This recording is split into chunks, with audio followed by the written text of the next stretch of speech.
As for you, my goodness, I love this. The Bright Spot, Wednesdays on Alive at 5:30 on Channel 2.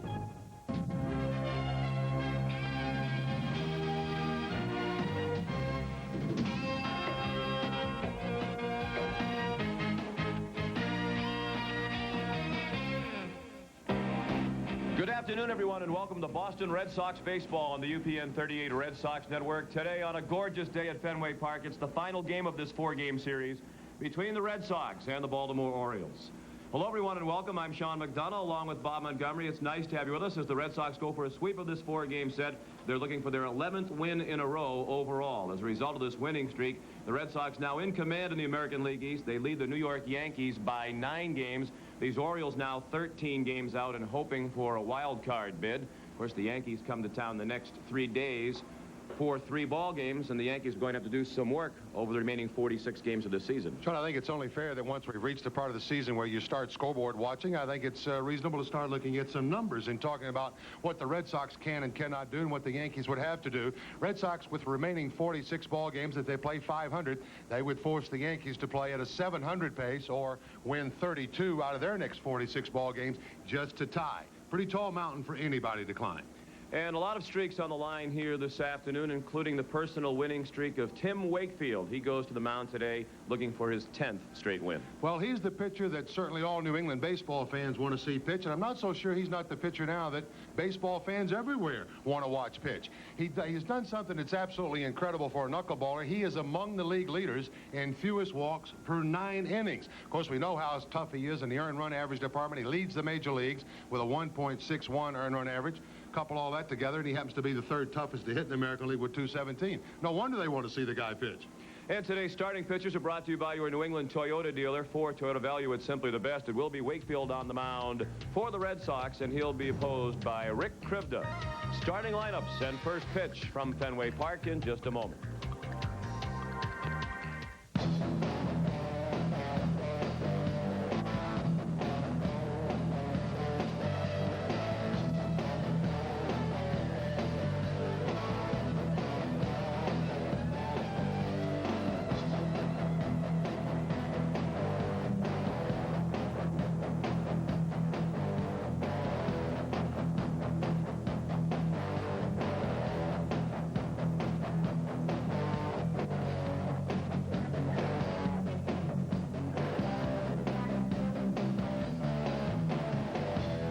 Exciting Red Sox baseball on Channel 2. Brought to you by Glidden Auto Body. For collision repair, Glidden's the one. Penobscot High Stakes Bingo. Your odds of winning are greater at Penobscot High Stakes Bingo. Hammond Lumber Company, with stores in Auburn, Belgrade, Farmington, Greenville, and Skowhegan. Tri-State Lottery 5-card cash. Top prize $100,000 cash. And by Alpine Lager Beer. Alpine, what friends call beer.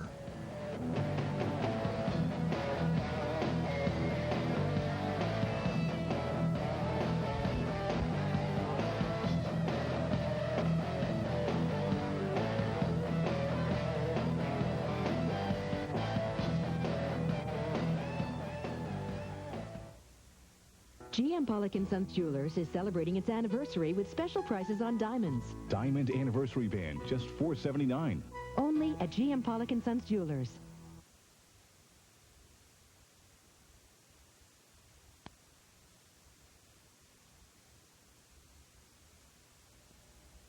If the task of finding just the right window is turning out to be a real pain, the people at Hammond Lumber Company can help. With a huge inventory and selection of America's major brands of new construction windows, like Anderson and Marvin and Alcoa, and now the Pro-Line series from Pella, plus Hammond's own line of energy-efficient vinyl replacement windows. There's also free on-site estimating, fast assembly of special orders, and free delivery. All from the people at Hammond Lumber. Of the brave. Herb Landsman from Sudbury, Massachusetts, with our national anthem. Just prior to the anthem, a moment of silence was observed in memory of Mickey Mantle, who lost his battle with cancer early this morning. This afternoon's cleanup hitters are brought to you by Hoover. Nobody gets the dirt like Hoover. Nobody. For Baltimore, Bobby Bonilla will be the cleanup hitter. He's 3 for 11 in this series and has knocked in 2 runs. And the red-hot Jose Canseco is the cleanup hitter today for Boston. Jose 8 for 13 in the first 3 games of this series against the Orioles, including a home run. And the starting lineups are brought to you by your New England Ford dealers, the quality dealers with 5 of the top 10 best-selling vehicles in America. The Orioles are slumping. They've lost 3 in a row, 10 of their last 13. They have Curtis Goodwin leading off and playing center field. Brady Anderson in left field. Rafael Palmeiro is the first baseman. The cleanup hitter, right fielder Bobby Bonilla.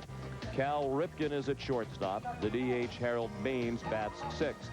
Batting 7th and playing third base, Jeff Manto. Greg Zahn is doing the catching. And the second baseman, Manny Alexander, bats 9th. It'll be left-hander Rick Krivda on the mound for Baltimore, and for the Red Sox, Tim Wakefield. Tim Wakefield with a lot of decisions in his 16 starts. Just 2 decisions off the mark there, making his 17th start today. 96 hits given up in 122 2/3. Sean, it might be interesting today with the wind currents. We got a wind that's kind of in our face here, which means that it may come off, bounce a little bit off this back, and be back in Wakefield's face. That's the case. We can see some extra movement. First pitch on this beautiful Sunday afternoon is a ball high to Curtis Goodwin. Goodwin batting .298. And he sees a fastball, which Wakefield will try to sneak in from time to time. 1 ball and 1 strike. 85 degrees the game time temperature. Bunted towards second. Alicea made the play with the bare hand of Vaughn for the out. Nice play by Louis. Goodwin runs well. 1 up and 1 down in the Baltimore first. When batters have to wait a little bit on an off-speed pitch, that helps the defense just a little more.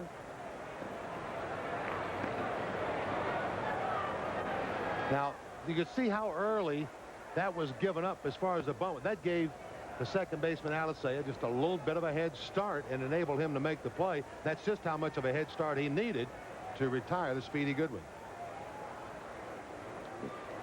Brady Anderson looks at ball 1 up and away.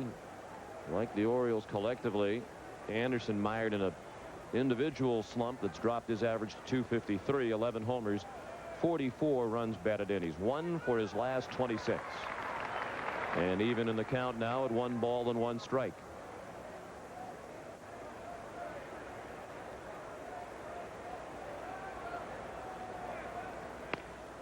Alicea again.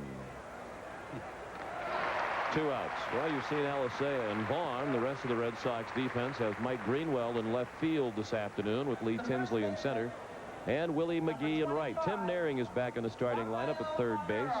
John Ballantyne at short. Alicea and Vaughn on the right side, and Mike McFarland once again handles the knuckleballer Tim Wakefield. 2 down, bases empty, no score in the first, and the batter is Rafael Palmeiro hitting .296.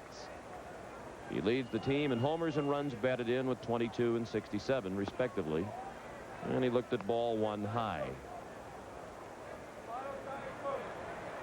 Palmeiro's riding a 6-game hitting streak. And the knuckleball miss. He is one of the few Orioles thriving of late.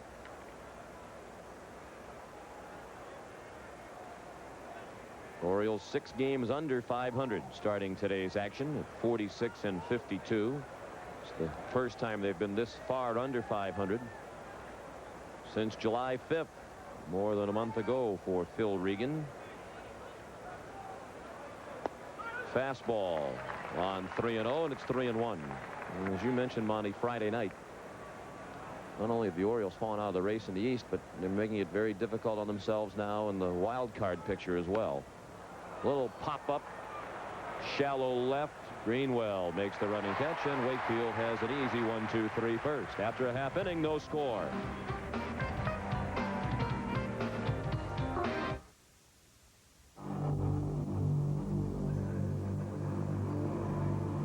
It makes your mind feel better. It makes you feel better about yourself, that you're doing something for yourself.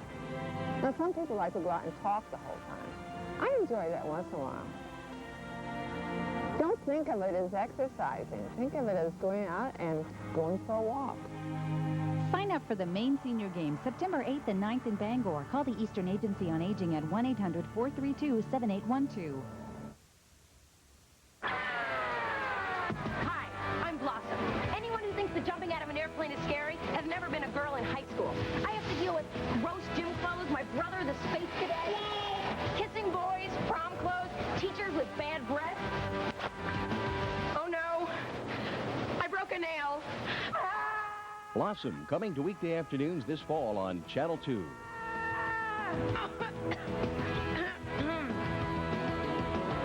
Thanks.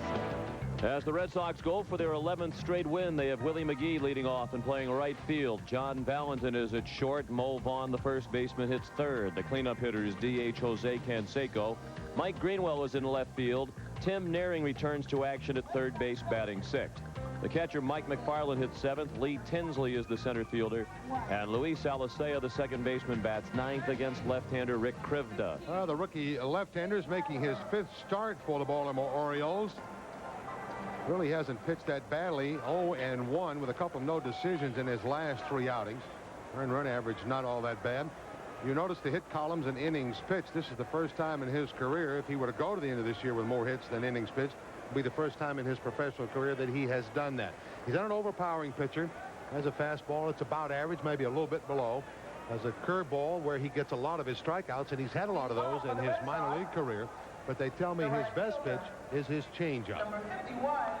Excellent poise. He will come after hitters. Krivda, a 25-year-old rookie with a good defensive team behind him. The Orioles still third in the AL in team fielding. They've made only 56 errors in 98 games. They have Brady Anderson in left, Curtis Goodwin in center, Bobby Bonilla in right, Jeff Manto, the third baseman. Cal Ripken plays short.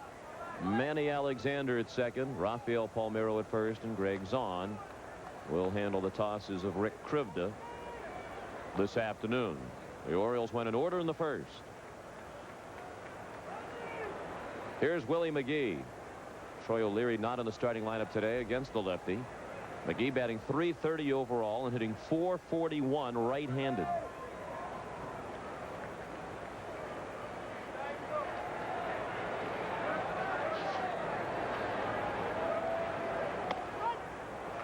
First pitch, a strike.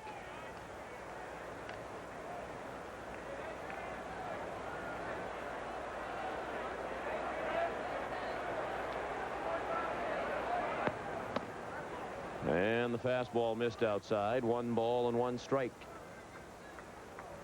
He came up as a pinch hitter last night's game and singled. Red Sox won last night 7-0, and that's back to the mound off the bat of McGee. Krivda threw him out.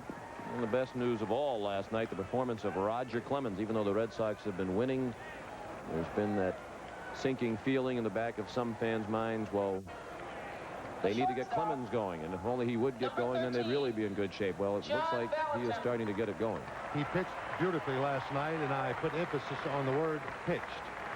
He used all parts of the strike zone. I thought his pitch selection was right on top of it last night, and looked like he had a little more zip on the number 1, the fastball. John Valentin looks at ball 1. He's right on the verge of getting back to 300 at 297. 20 homers, 67 runs batted in to lead all major league shortstops with those power numbers. He's hit in 14 straight games and has hit .414 during the streak. He's driven in 18 runs in those 14 games. A strike and a count of 2 balls and 1 strike. No score. Bottom of the first.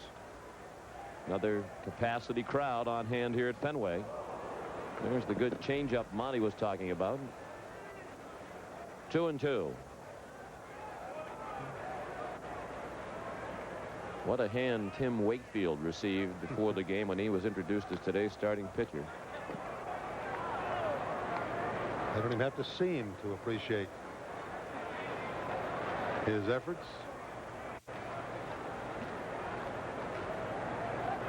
I think the fans particularly appreciate how humble he has been through all this and how quick he is to deflect the attention elsewhere. And it is sincere humility. Some guys would fake it, but he knows what it's like to be at the other end of the spectrum. He was there last year when he lost 15 games in the minors.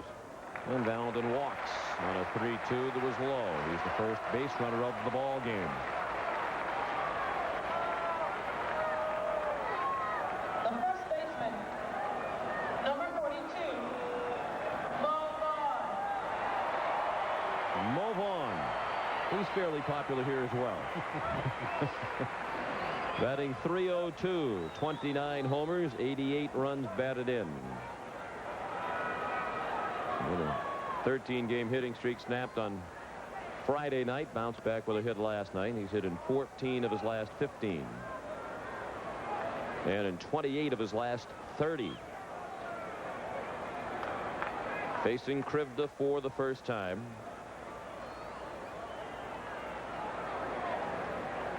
Mo's about due to go deep. Hasn't hit a homer since August 5th at Toronto. Takes the ball inside. 1 ball, 1 strike, 1 out, 1 man on, and no score in the first.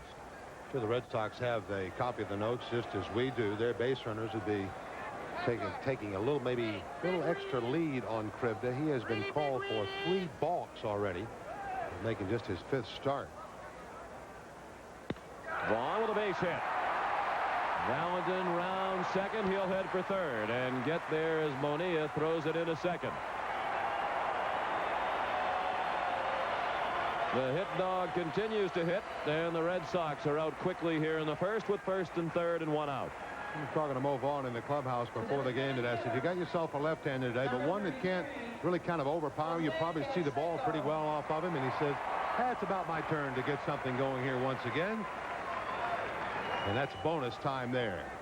Ball hit to the right side through the hole. Valentin easily over to third.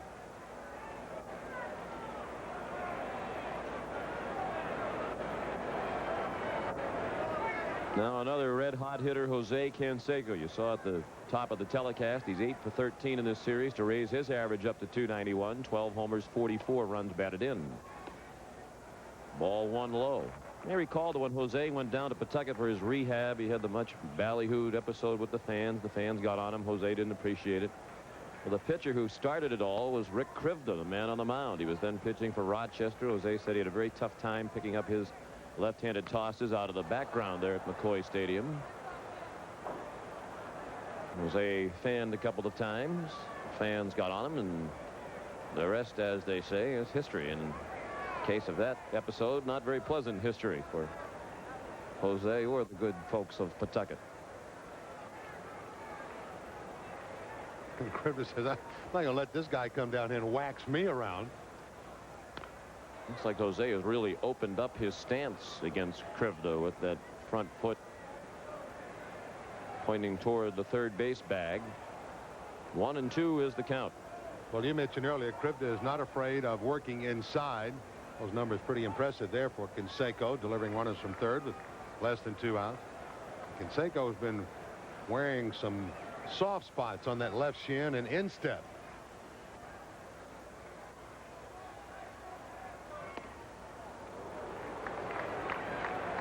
Drew Coble is the home plate umpire this afternoon. Durwood Merrill has the plays at first. Chuck Merriweather at second. Ted Hendry is the umpire at third. The home plate umpire Coble is the crew chief. No score. Red Sox threaten in the first. First and third, 1 out. 2-2 to Jose. High drive. Deep left center field. Home run.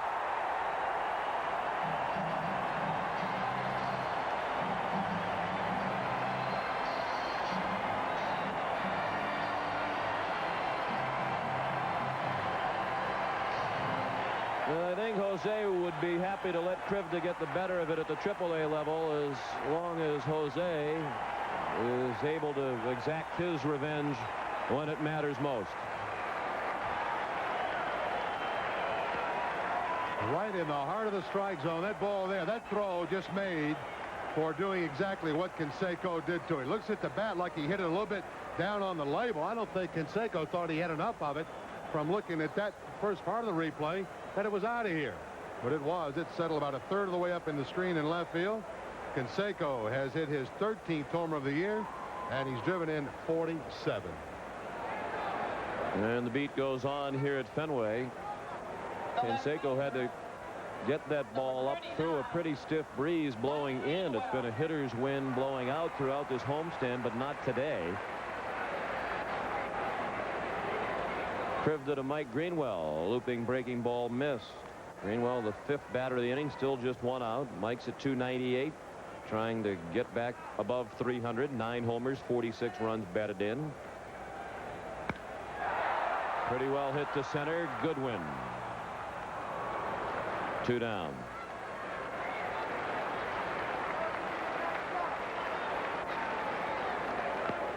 The third baseman, number 11, Tim Naring.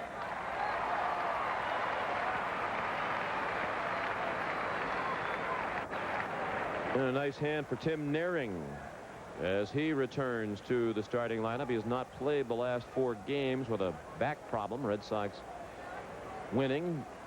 Didn't need to rush Naring back. Chris Donalds deserves credit for the job that he did filling in.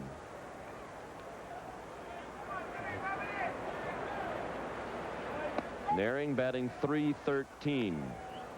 6 homers, 40 runs batted in.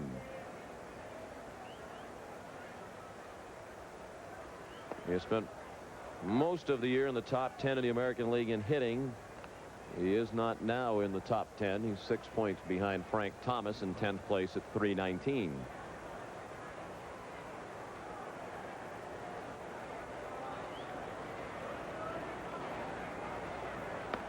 Crived missed outside. 3-1 with Mike McFarland on deck.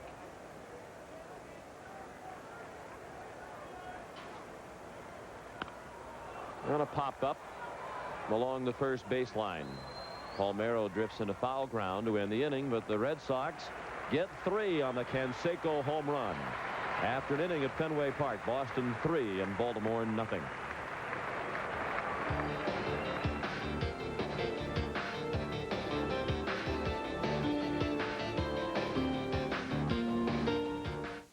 The EMMC Auxiliary Inning 3-run homer by Jose Canseco. Bonilla, the switch hitter, and as you can see, batting right-handed today. Monty and I were talking about this before the game this afternoon. Bonilla said earlier in the week that if he faced Wakefield, he would bat right-handed because when he used to face Tom Candiotti, the knuckleball in the National League, it messed up his swing left-handed. Said it'd mess him up for maybe 4 or 5 days, and he didn't want that to happen with Wakefield. Well, it hasn't done much for his right-handed swing either. He strikes out. That's 4 in a row to start the ball game for Wakefield, and it's his first strikeout of the afternoon. But I've never really put much credence into whether a right-hander or a left-hander was facing a knuckleballer, and that good darting action there almost looks like a good hard slider. But the numbers this year for Wakefield say there is a bit of a difference. Left-handers have hit .251 against him coming into the start. Right-handers just .179. Cal Ripken, another warm hand in his final Fenway appearance of the season. Today is consecutive game number 2108 for Ripken. All of them starts. 22 away now from tying Lou Gehrig's record. He's on pace to break it September 6th at Oriole Park at Camden Yards in Baltimore when the Orioles host the California Angels.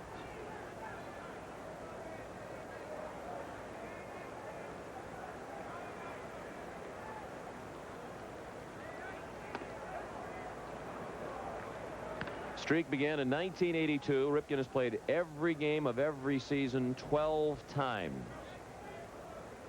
Only 4 other men have played in every game of a season for the Orioles. Brooks Robinson, Eddie Murray, Billy Gardner, and Bobby Grich. Robinson and Murray did it 4 times each.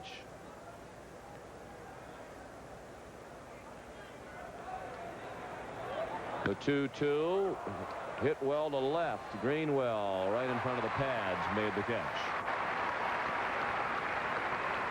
2 down in the Baltimore second. The Red Sox lead 3-0.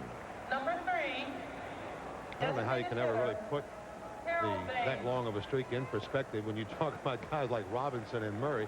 They did it 4 times where they played every game in 4 years. I mean, that's a lot in itself right there. Think about all the doubleheaders that Cal Ripken had to play over that span. And as we mentioned, all of these appearances during the streak are starts. He hasn't come in for an inning late in the game just to extend the streak. He has started them all. And played in 99% of the innings that the Orioles have played. I guess that holds with what he said. I simply like to play. That's why I want to go out there every day. Baines, a big swing and a miss. Wouldn't you like to be at Oriole Park tonight? He breaks the record. My what goodness. A special night that is going to be. Yes, sir.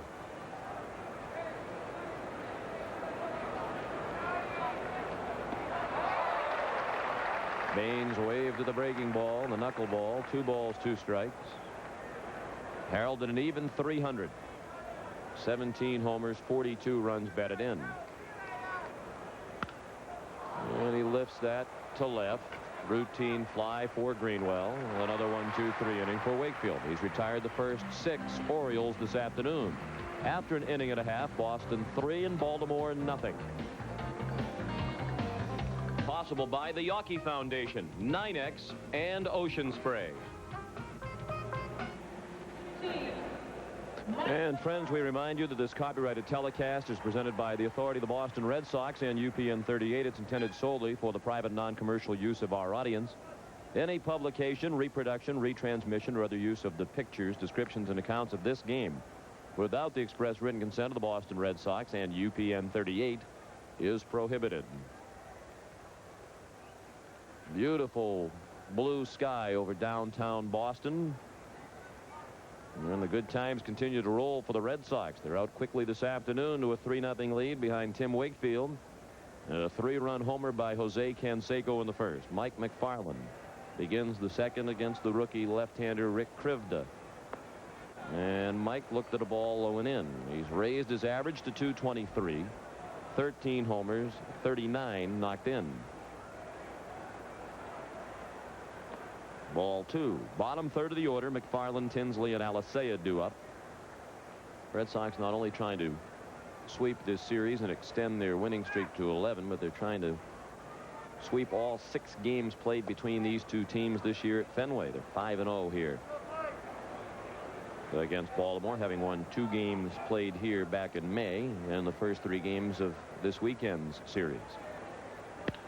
In the hole, base hit. Manto was pulled over toward the line. And McFarland has the 3rd Boston hit of the ball game. Seemed like a few more off days and then maybe helping McFarland stay a little stronger at the plate. This base hit here gets him a string now of hitting safely in 9 of his last 11 ball games. He stung that ball sharply to get it through the hole on the left side.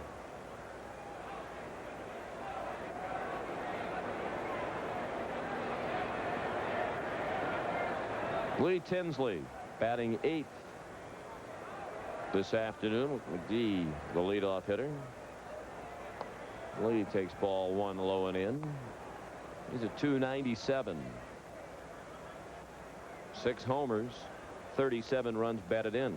Another Red Sox hitter trying to get back above 300. Chopped down the line, foul. Sean, there's been a couple of instances this year when Tinsley has moved around in that batting order. Early in the season, he was down at the bottom with Alicea leading off, and then they kind of switched him around. He got hot up there, put him back down in the lower in the order for a couple of days, got hot again. Maybe it'll work for him again this time. Not that he's particularly cool now. I don't mean that.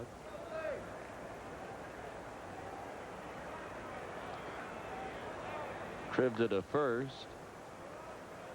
Well, at the beginning of the year, he was considered one of the big question marks on this team. He did not have much of a major league resume. He was being counted on to take over for Otis Nixon after Nixon was traded to Texas in the Canseco deal.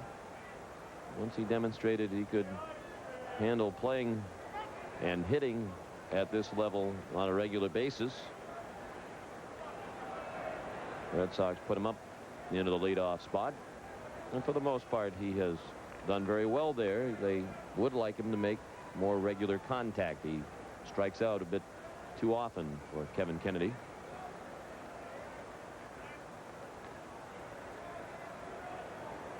'64 strikeouts for Tinsley on the year, and a good percentage of those are looking at the third strike.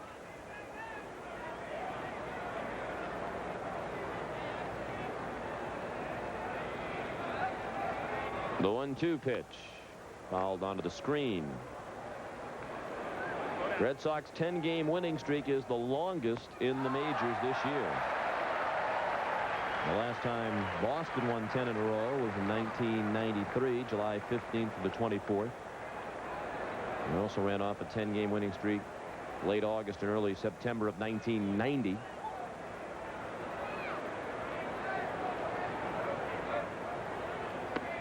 The last time the Red Sox won more than 10 in a row, as they're trying to do today, was the 12-game streak. That was Morgan Magic, when Joe Morgan took over as Red Sox manager right after the All-Star break in 1988.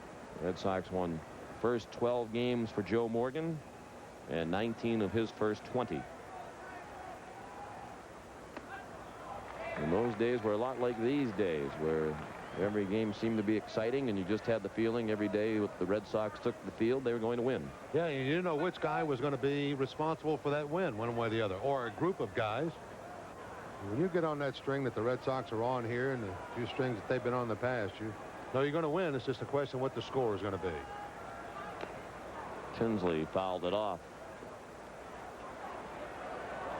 Full count. McFarland at first and nobody out in the second. Boston already off to a 3-0 lead on a first-inning 3-run homer by Jose Canseco.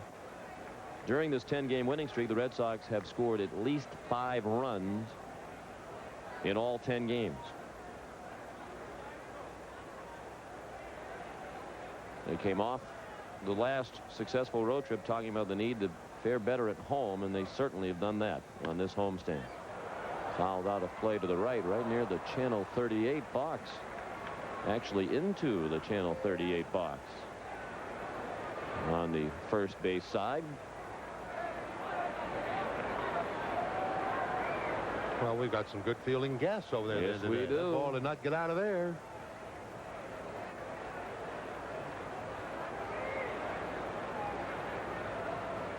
McFarland runs on another 3-2 pitch.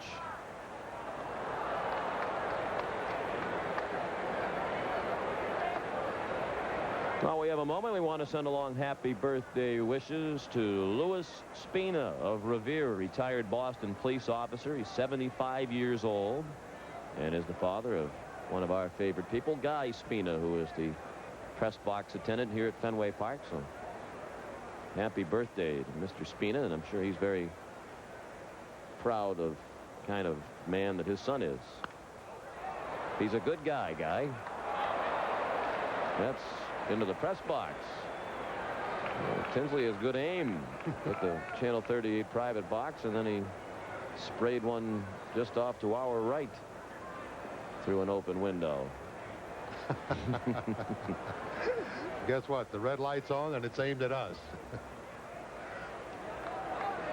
This will be the 11th pitch of the at-bat for Tinsley. And number 12 will be on its way shortly. Who was Curtis Goodwin that put an at-bat on of this type last night against Roger Clemens? Roger kept making tough pitches to him, some pitches out of the strike zone. Goodwin somehow kept getting a bat on it and finally wound up with a single to center. Roger with 9 strikeouts last night, a year high for him. Tinsley puts it in play to short. Ripken, Alexander, and Palmeiro, they turn the double play. 6-4-3. The 7th double play Tinsley has hit into this year. 2 outs and the base is now empty in the Boston second. John, the Red Sox have had a lot of runners in this series, with Tinsley bouncing into the 6-4-3 double play. This is the 8th double play the Red Sox have bounced into in this 4-game series. And they're on their way to sweeping the series. That's not exactly as common as you would think.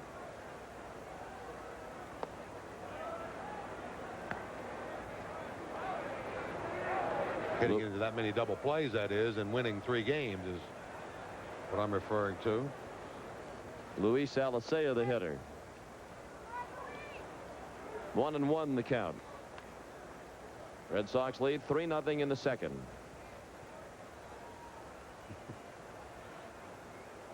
A lot of these players with the fancy glasses on this afternoon. A beautiful, absolutely beautiful day here, but a very, very blue sky. I'm sure there's a lot of glare around, a lot of white shirts out in center field. Krivda being the type that comes up over the top of the left-hander. That's usually the type of pitcher that affects hitters most. They throw up out of that white background in center field. And Alicea is called out on strikes to end the inning. It's the first strikeout for Krivda. After 2, Boston 3 and Baltimore nothing. This is our buddy Jeff, but we call him Post. He got the name during a scratch game a couple years back. Post doesn't remember how he got the name Post. Actually, he doesn't remember a thing. Brewed right and brewed right here. Alpine, what friends call beer.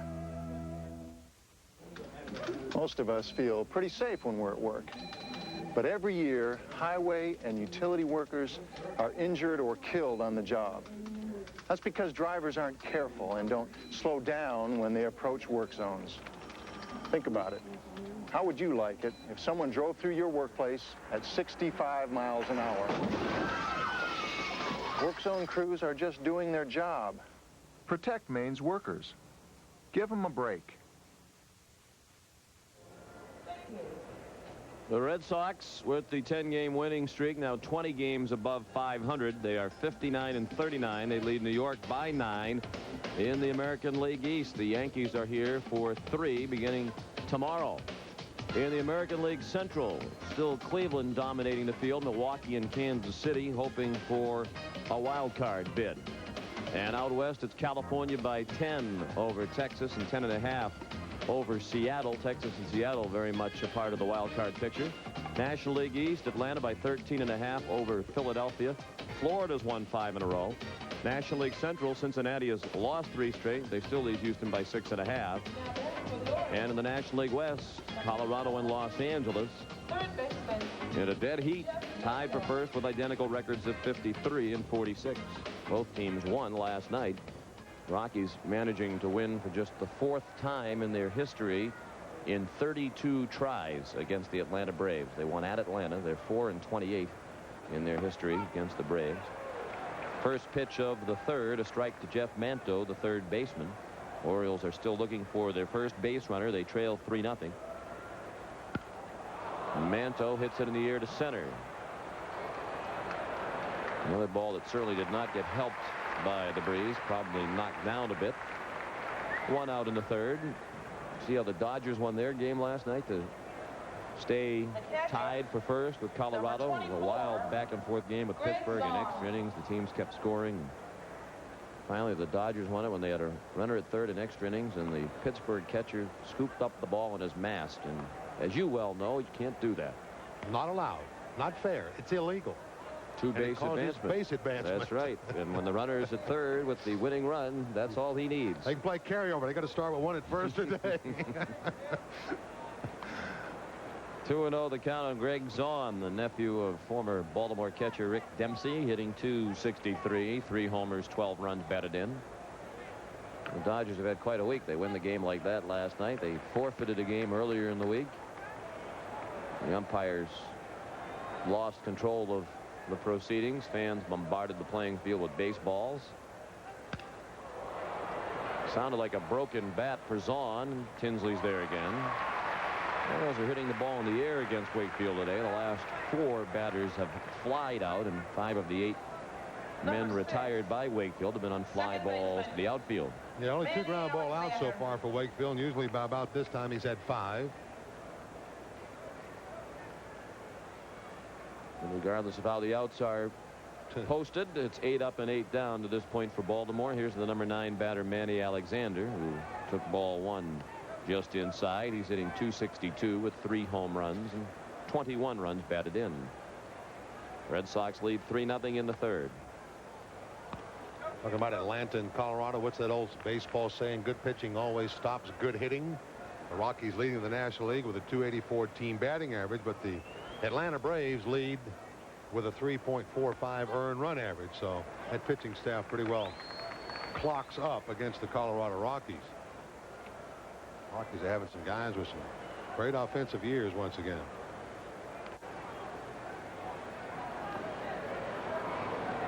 And as Peter Gammons made the point in the Boston Sunday Globe today, it's tough to know how seriously you should take the offensive stats of the Rocky players. Joe Gray, the pitcher, calls it arena ball there at Coors Field in Denver. The Rockies were on the road last night, so you can't credit the altitude for the fact that they scored 16 runs against that Braves pitching staff last night. They set a team record for runs in a road game. Check swing and a foul ball, 3-2 on Alexander. The other National League expansion team, the Florida Marlins, have quietly posted the best record in the National League since the All-Star break. They've gone 20-9 since the break. Maybe their future is brighter than it appeared a month or so ago. Wicked knuckleball for strike 3. Alexander appeared to swing right over the top of it. The first 9 Orioles have been retired by Wakefield. He has struck out 2. And after 2.5, Boston has a 3-0 lead. For truly unusual gifts, visit Land's End Gift Shop at the end of the land, Route 24, Bailey Island, Maine. Land's End, a gift shop and an experience. Hi, I'm Blossom. Anyone who thinks that jumping out of an airplane is scary has never been a girl in high school. I have to deal with roast gym clothes, my brother, the space cadet, kissing boys, prom clothes, teachers with bad breath. Oh no, I broke a nail. Blossom, coming to weekday afternoons this fall on Channel 2.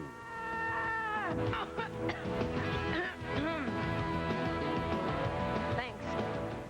Let's go through the checklist. Fishing poles? Check. Oars? Check. Snack? Check. Life jackets? Check. Did you know this year in Maine you have to wear a life jacket if you're 10 years old or younger? And the new ones are really cool. Also, adults should make sure there's a Coast Guard approved boat cushion or life jacket for everyone in the boat. But on the ocean, everyone should have a wearable life jacket.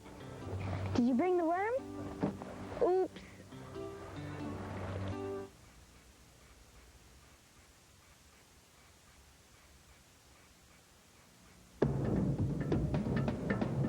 The beauty, the magic,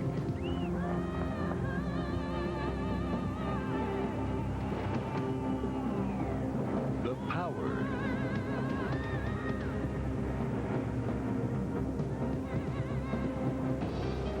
the adventure begins this fall. Flipper. Flipper, coming this fall to Channel 2. Well, we had the best play of the day in our UPN 38 box, as you saw a little bit earlier. Michael caught the ball, and he's here to have you sign the ball for him. Yeah. There's the best fielder in the park today.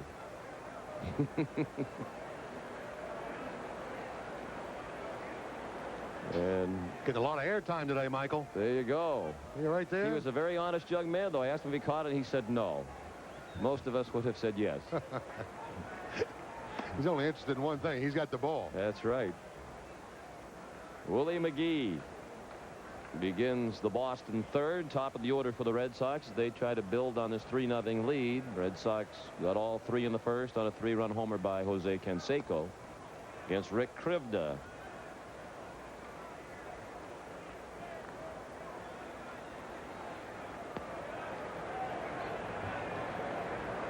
Krivda's given up 3 hits through the first 2 innings. Whoa, look out.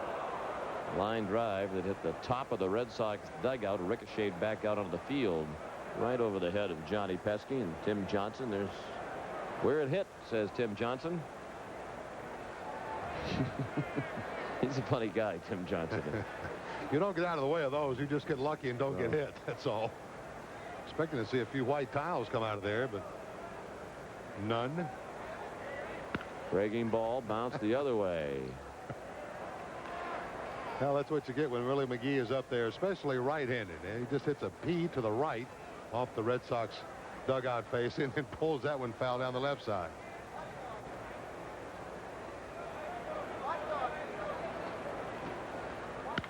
And he pulls that into the stands and left.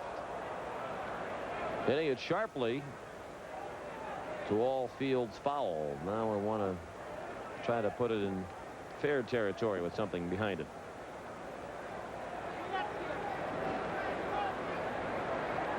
McGee, Valentin, Vaughn coming up.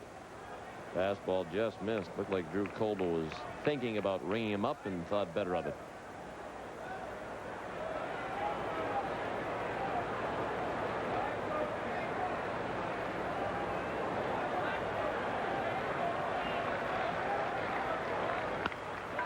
Base hit. He did put it in play with enough on it to get it through the left side. And the Red Sox have the lead man on for the second straight inning. They now have 4 hits, and McGee is 1 for 2. What Krivda has been doing, he's been crowding the Red Sox with that pitch to get him off the plate, but then he has not been able to get that outside part of the plate to take advantage after having been inside on the right-hander. That one lays right over the middle of the plate, and Willie McGee slips it through the hole on the left side.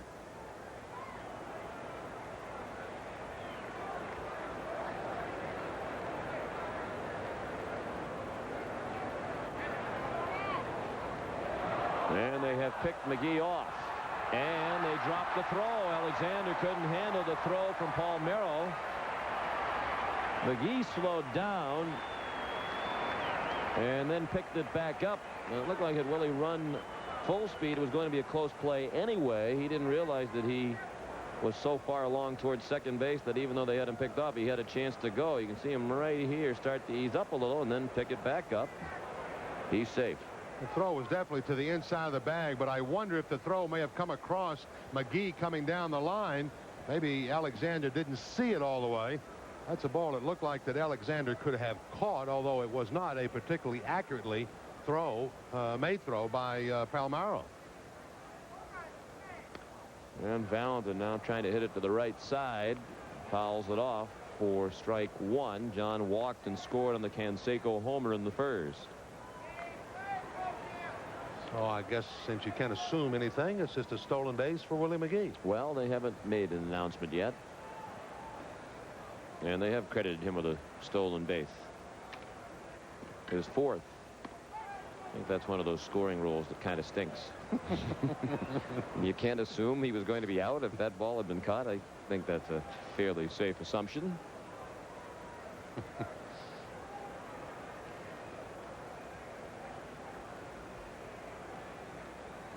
You know who to give the error to, so it's a stolen base. Yeah. Everyone makes out except the pitcher. Valentin strikes out on the pitch up and in. Second strikeout for Krivda. Number 42, first baseman, Mo Vaughn.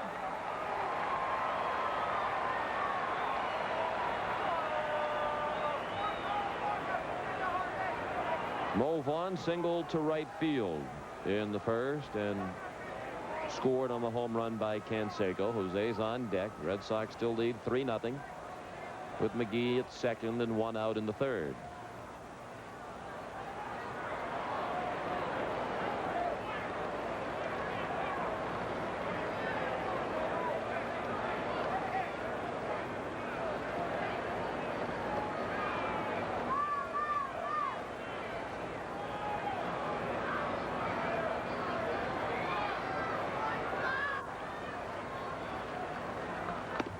Mo looks at strike 1 and looks at Drew Coble as if to say, I don't think so.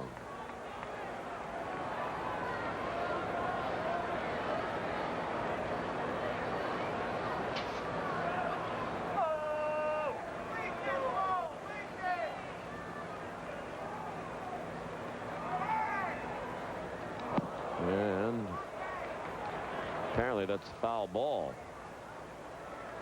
Now Zahn throws down to second. It was not a foul ball, and they tag McGee out. And Kevin Kennedy is going to come out of the dugout to talk to Drew Coble about this.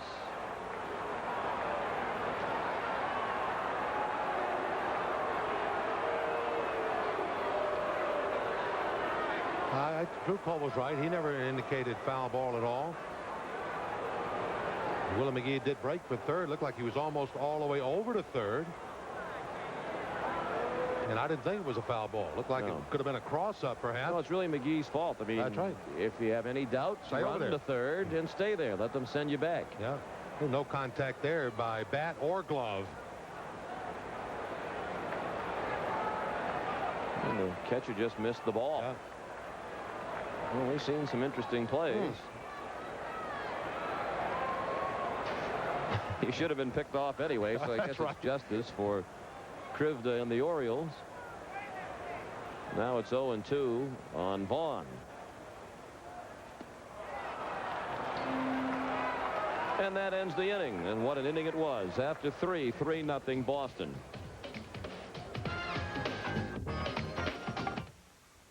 In business, you can't always count on an easy road to success. But you can count on AT&T, because only AT&T guarantees you a competitive price. Our 1-800-COMPARE Center will give you an immediate side-by-side price comparison, and we're so sure that our prices are competitive that if you don't agree, we'll give you 1 month's worth of long distance, up to $200. These days, you can't count on much, but you can count on AT&T for the life of your business.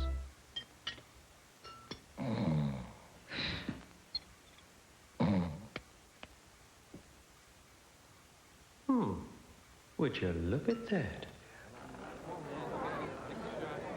Go with an iron. Plays right to left.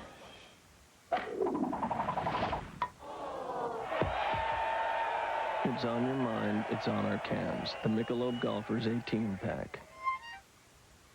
Hi, I'm News Center's Bob Elliott. I do the weird, wacky, strange, unusual, and odd stories. It's called Bob's Basement. Catch it only on Channel 2. Life is complicated enough. Why not at least get what's coming to you the easy way? Join the 23 million Americans using direct deposit for their Social Security payments and disability benefits. Whether you're cruising on a love boat or busy at work, your checks are going right into your bank account automatically. Sometimes it's the simple things in life that are the best. So sign up today and treat yourself to something nice. To learn more about direct deposit, talk to your bank representatives or contact the folks at Social Security. Number 28. And New England's favorite pitcher at the moment, Tim Wakefield, has breezed through the first 3 innings. He's retired all 9 men he has faced. And the Red Sox lead 3-0 as we go to the 4th. Top of the order, Curtis Goodwin. Pops it up along the third base line. Naring was battling the sun. He made the catch in foul ground. 1 pitch and 1 out. Goodwin's now 0 for 2, having bounced to second to open the ball game. Number 9. Tried to bunt his way on in the first. Brady Anderson. Brady Anderson to bat next, and then Rafael Palmeiro. Anderson bounced to second in the first inning. Still looking for his first hit in the series. That hit by pitch for Brady was last night when he took one right in the number 9 on his back from Roger Clemens, who's had a problem with that this year, hitting batters, particularly left-handed hitters.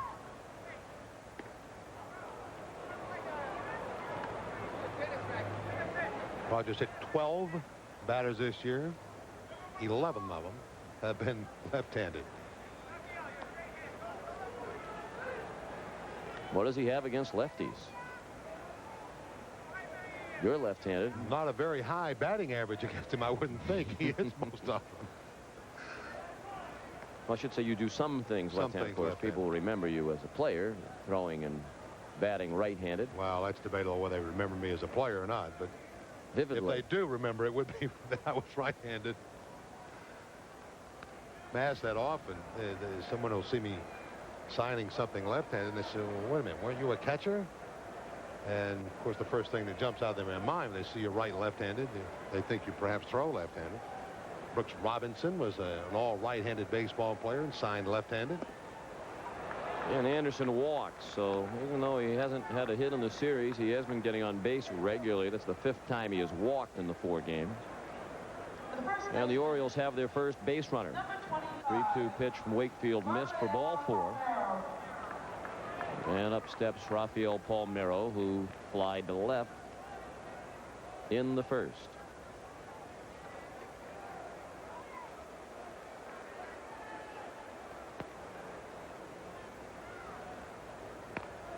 Bounce down to 1st. Vaughn to Valentin. Back to Wakefield. Double play. Just as quickly as the Orioles get a base runner, the Red Sox turn the 3-6-1 twin killing that ends the inning. After 3.5, still 3-0 Boston. His way around that bag over at first base. He started his professional career as a first baseman. Mo Vaughn getting this play started, going 3-6 to Valentin. Wakefield there to complete the double play on Rafael Palmeiro's second double play turn in that fashion in as many games. The Orioles turned one last night with Messina covering first. And we'll pause now for station identification along the UPN 38 Red Sox network. You're watching Channel 2 WLBZ-TV Bangor.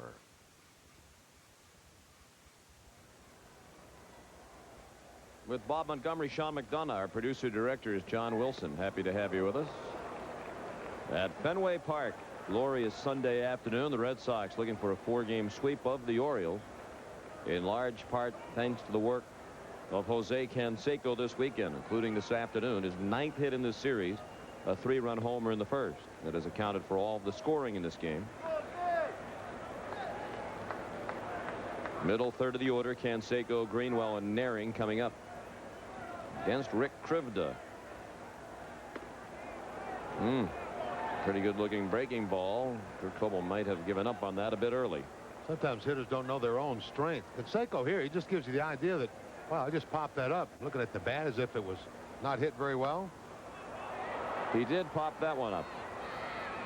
Alexander then battling the high sky. A lot of white showing as he made the catch. 1 out in the Boston 4th. The left fielder, number 39. And up steps Mike Greenwell, who flied to center in the 1st.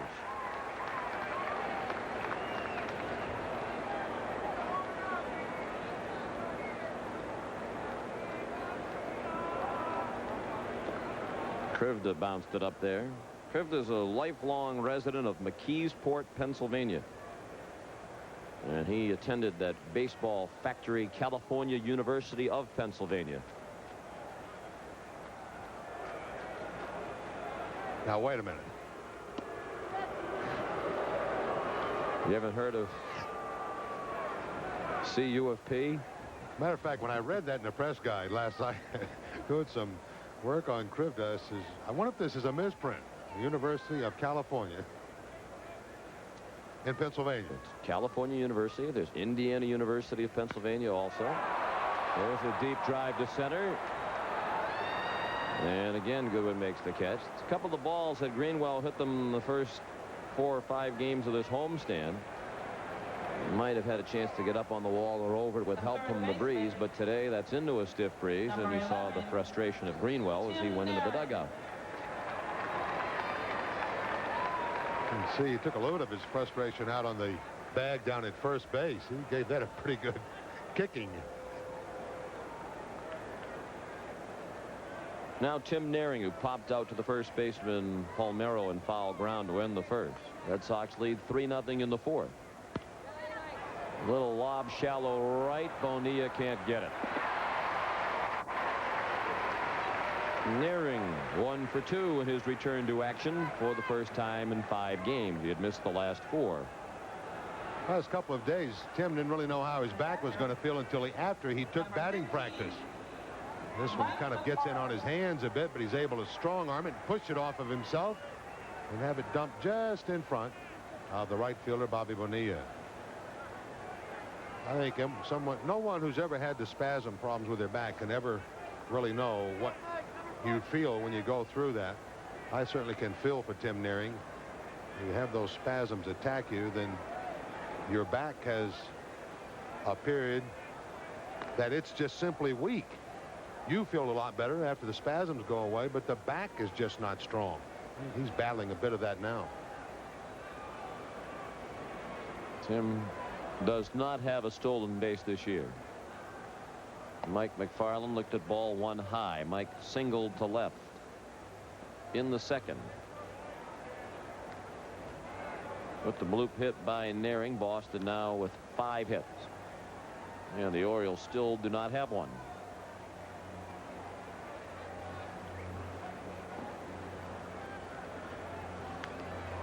Foul to the screen. 1-1 on McFarland. For those of you who are wondering, California University of Pennsylvania is a Division II school, and Krivda was a first-team All-American at the Division II level in 1991. 23rd selection of the Orioles in the free agent draft in 1991. Grew up a Pittsburgh Pirates fan in McKeesport, Pennsylvania.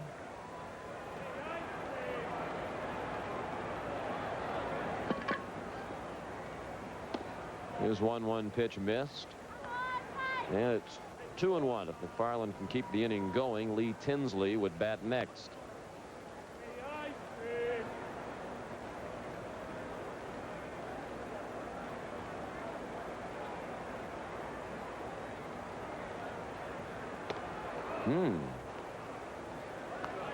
Good velocity on that pitch.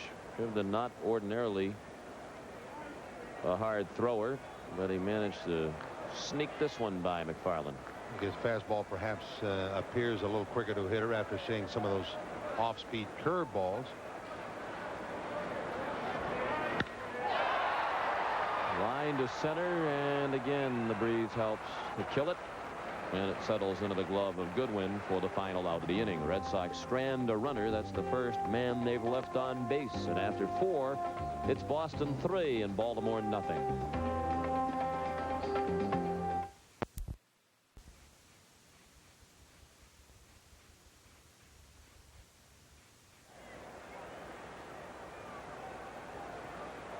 Red Sox lead 3-0 as the Orioles bat in the 5th. Wakefield has faced the minimum 12 batters through the first 4 innings. The Orioles have had only 1 base runner. That was on a walk to Brady Anderson last inning. Bobby Bonilla pulled 1 foul. Bonilla struck out swinging. Seemed almost amused by his problems with the knuckleball as he led off the second. Bonilla, Ripken, and Baines coming up. 3 runs, 5 hits for Boston. No runs, no hits for Baltimore. Neither team has made an error.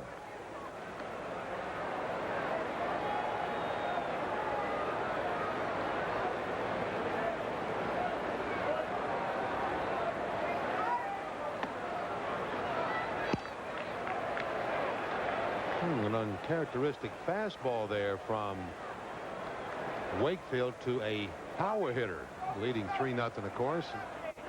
Maybe that had something to do with it. He threw another one, and Bonilla popped it up. Wakefield said he couldn't see it, but Mo Vaughn did. That is in fair territory, says Drew Coble, the home plate umpire. 1 out. Oh, Bonilla up there right-handed against the right-handed batter. A couple of fastballs to him. This one popped up. Very tough sky today here. Very high sky. Mo Vaughn with the catch very near home plate.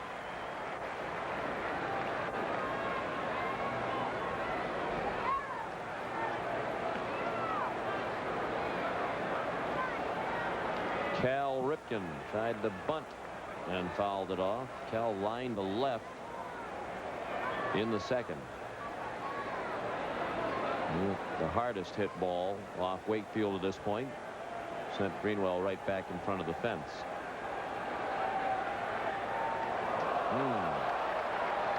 Not as good a swing that time by Ripken. on the mesmerizing knuckleball from Wakefield. This is slower than a batting practice fastball. And Ripken trying to get a piece of the dancing pitch from Wakefield. Nothing doing. The 0-2. Wakefield dropped down a bit and missed. He must just be bored, because you're wondering with the way he's dominating the lineup, this one and all the others that he's faced over the last couple of months, that he'd even bother to try something different. McFarland may be saying the same thing. Hey, wait a minute. It's tough enough catching it the other way. And Ripken strikes out. 2 down in the 5th. And that is the 3rd strikeout for Tim Wakefield. He continues to change speeds on the knuckleball after he got Ripken down in the count. That's the hard one. Notice how much shorter and quicker the break is. Still very difficult to hit.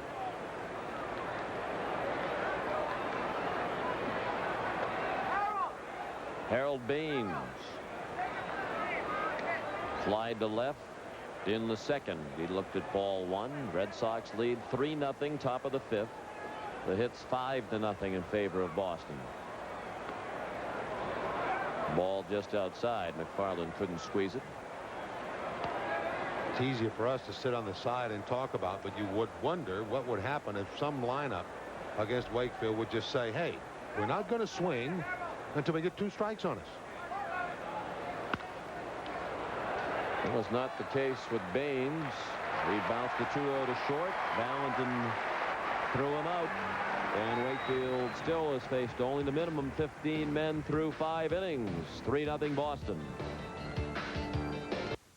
Penobscot High Stakes Bingo. The Lincoln Mercury Dealers Association. All the scoring in this game came in the Boston first. Jose Canseco hit a 3-run homer with John Valentin and Mo Vaughn aboard. Tim Wakefield has allowed only 1 base runner on a walk through 5 innings. And he's made quick work of the Orioles. He's needed only 16 minutes of actual time spent on the mound to pitch those 5 scoreless and hitless innings. Rick Krivda, his opposite number, has been on the mound twice as long. Game summary brought to you by your Lincoln Mercury Dealers Association. Is anything like time of possession? It's our crew cognizant of the fact that Wakefield works quickly, keeping track of just how quickly he works.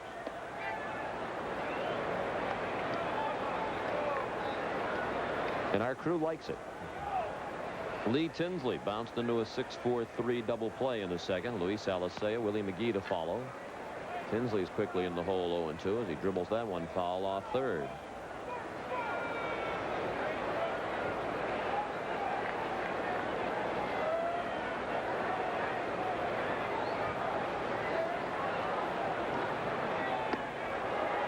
Breaking ball got him. Krivda has actually pitched quite well, with the exception of the home run.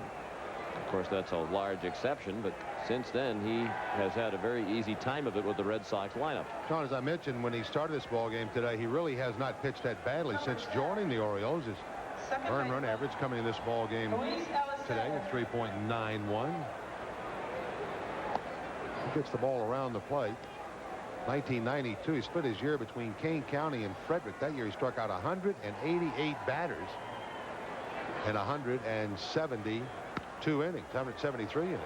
He led all of minor league baseball in strikeouts that year. Even though he does not throw hard, he has been a strikeout pitcher in the past. Matter of fact, in 92, when he had all of those strikeouts, he had 1 more than Brian Taylor, ballyhooed Yankees first-round pick in 1991. He was 2nd in all of minor league baseball in strikeouts. Yankees and Cleveland are wrapping up their series today at Yankee Stadium. New York leads 2-0 in the bottom of the 2nd. Paul O'Neill hit a 2-run homer in the 1st. Alicea strikes out for the 2nd time. Back-to-back strikeouts here in the 5th for Krivda, and he has now struck out 5. Well, he's shown me some signs today of a young man who really knows how to pitch. He uses the fastball to crowd some hitters, give him a little bit of room, and then he starts to work on him with a variety of off-speed pitches, the curveball and the straight change. The curveball's been his good pitch today, though. Willie McGee bounced back to the mound in the 1st. He singled to left, stole 2nd on a play in which the Orioles had him picked off, but the throw to 2nd was dropped. And then the Orioles finally got him on a swing and a miss by Vaughn. The pitch went to the backstop. McGee was about halfway between second and third. He thought it was a foul ball, didn't run. The Orioles threw down to second and applied the tag. In that game at New York, the starting pitchers are Mark Clark for Cleveland and David Cone for New York. And O'Neill's 2-run homer in the first is his 16th home run of the year. 2-0 Yankees in the second.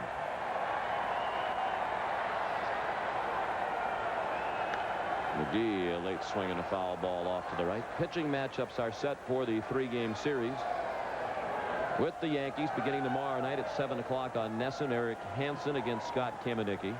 Tuesday night, we're back with you here on UPN 38. Real Cormier against Sterling Hitchcock. And on Wednesday afternoon on Nesson at 1 o'clock, Von Eshelman against Andy Pettit. And then the Red Sox head out on a West Coast trip.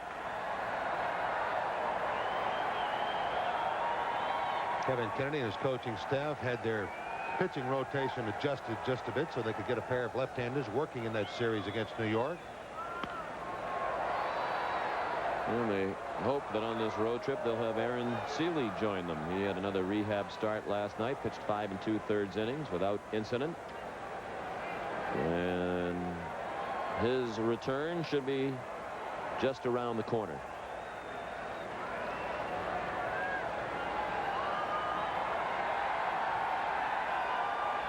Two pitch. Great diving stop by Manto, and he threw wide of the bag. Well, they followed up a terrific play with a bad play. Once he got up, he had plenty of time to get McGee. The ball was hit so sharply, but his throw was wide. This is an interesting scoring dilemma for the official score. Should be a base hit here. I've got to give the benefit of the doubt to the runner here. The effort that Manto puts into getting to this ball. Now he has to rush just a little bit, and you might expect an errant throw after having to rush, although had the throw been on the mark and maybe could have taken a bit more time, maybe more time than he thought he had, McGee would clearly have been an out. Yes, he would have been.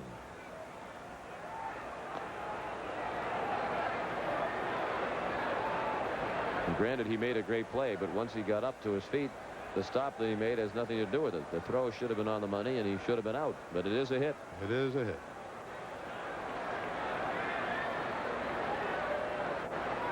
I guess that falls under what we were talking about earlier. You can't assume he would have been out, even though he was 5 steps from the bag as the throw was approaching first.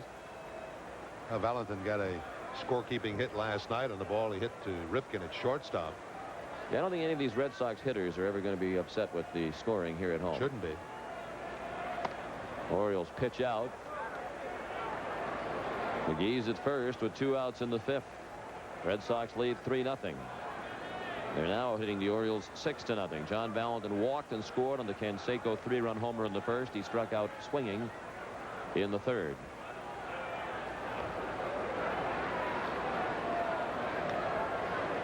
Mentioned earlier about all the balks committed by Krivda. He balks by taking his right leg and allowing it to go behind the rubber. Today, it doesn't seem like he's even come close to that.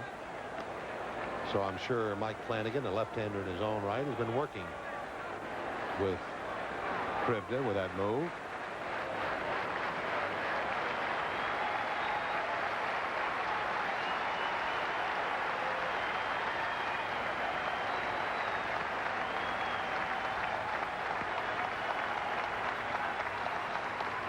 Up and away. 2 balls, 1 strike.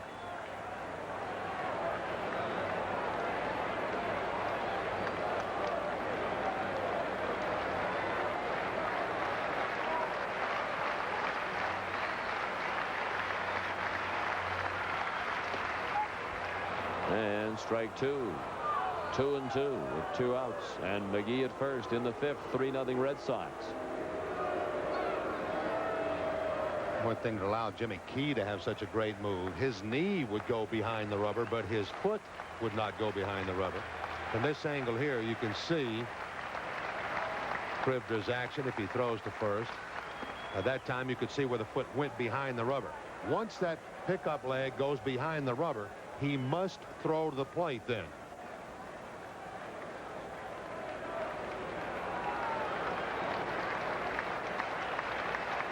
McGee runs on the 3-2 pitch. Valentin lifts it into shallow left. Ripken out, Anderson in. It's Anderson to end the inning. After 5, the Boston Red Sox have a 3-0 lead.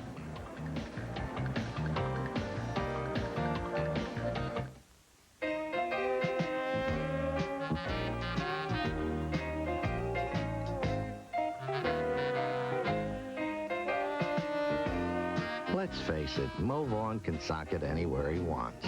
But he chooses Shawmut because when he banks there, he can get 5 sock-it-away game cards and 5 chances to win $50,000. There are over 20 ways to get game cards, so for details, visit any Shawmut branch. Fortunately for Mo, they're all over New England.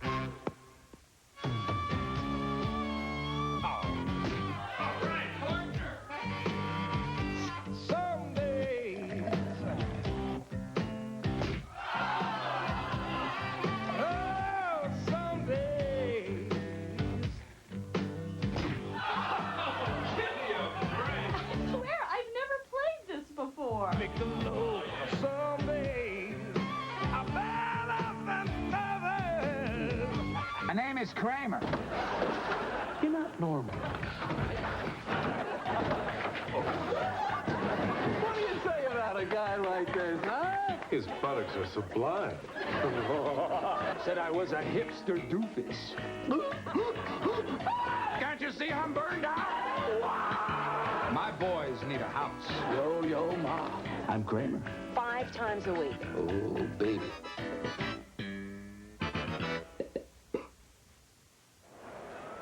Friends, it's time to vote for the UPN 38 Ford 10th Player Award presented to the Red Sox player who has contributed beyond anyone's expectations this season. This year, no shortage of candidates. Your entry could lead you to a new 1995 Ford Explorer. Send your player choice, your name and address to the 1995 10th Player Award, Box 38, Boston 02135. Entries must be received by September 19th, so send your vote today. Tim Wakefield is not allowed a hit through the first 5 innings. And he's pitching with a 3-0 lead as he works to Jeff Manto. Manto fly to center in the 3rd. Bottom 3rd of the order. Manto's on and Alexander. There's a strike, 2-1. Orioles have had only 1 base runner. Brady Anderson walked with 1 out in the 4th, but on the next pitch, Palmeiro hit into a double play. Fastball inside, 3-1.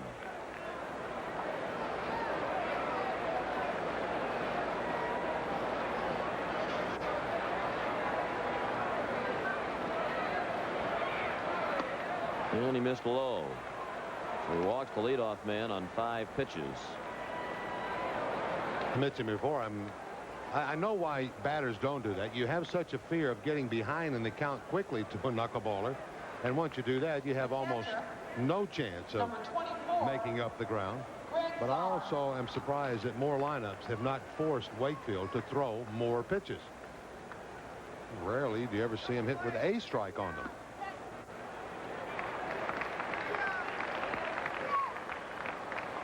Greg Zahn looked at a strike. He flied to center in the 3rd. Red Sox lead 3-0. They've out-hit the Orioles 6-0. Ball up and away. Mo Vaughn's playing a little bit behind Jeff Manto at first.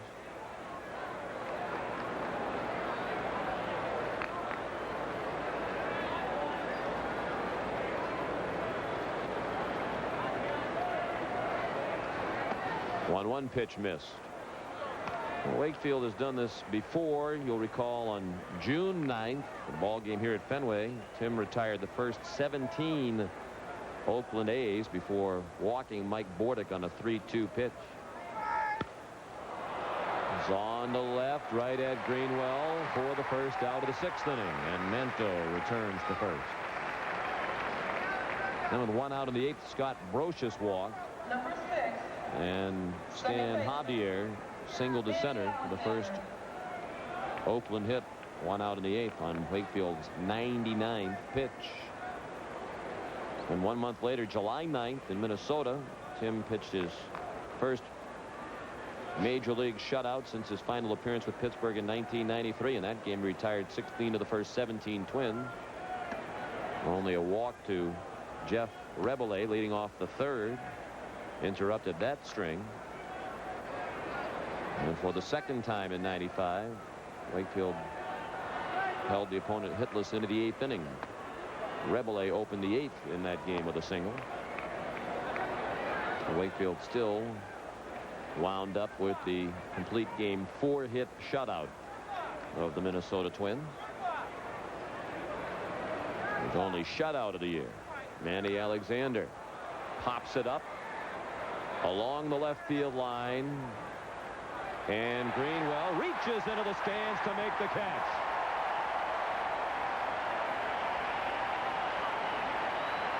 For much of the time that Mike was running after the pop fly, it looked like he didn't really see the ball, but he certainly saw it at the end. He went into the stands and snatched it away from the spectators for the second out of the inning. There's a guy who's played left field for a long time here. He knows a lot of the nooks and crannies out there and where you have to get. And he's fortunate here that he can get up high enough to reach over in the stands and then hit the padding with his hip as opposed to his rib cage. Outstanding play by Mike Greenwell.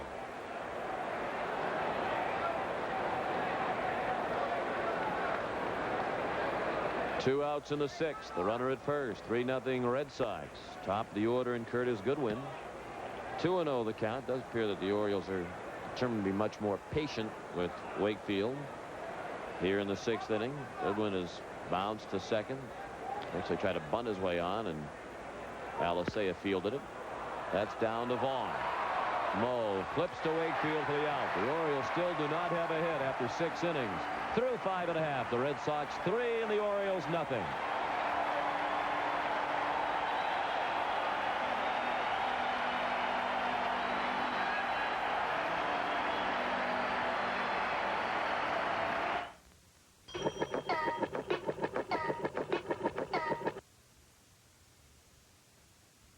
$2 for you, $5 for you, $2 for you, $15 for you, congratulations, $15 for you, very nice, sir, here's $2 for you, $5 for you, oh my goodness, $100, congratulations, I'm so happy for you, $2 for you, $2 for you, have a nice day, $5 for you, $15, $5 for you, $2 for you, $5 for you, my goodness, I love this, here's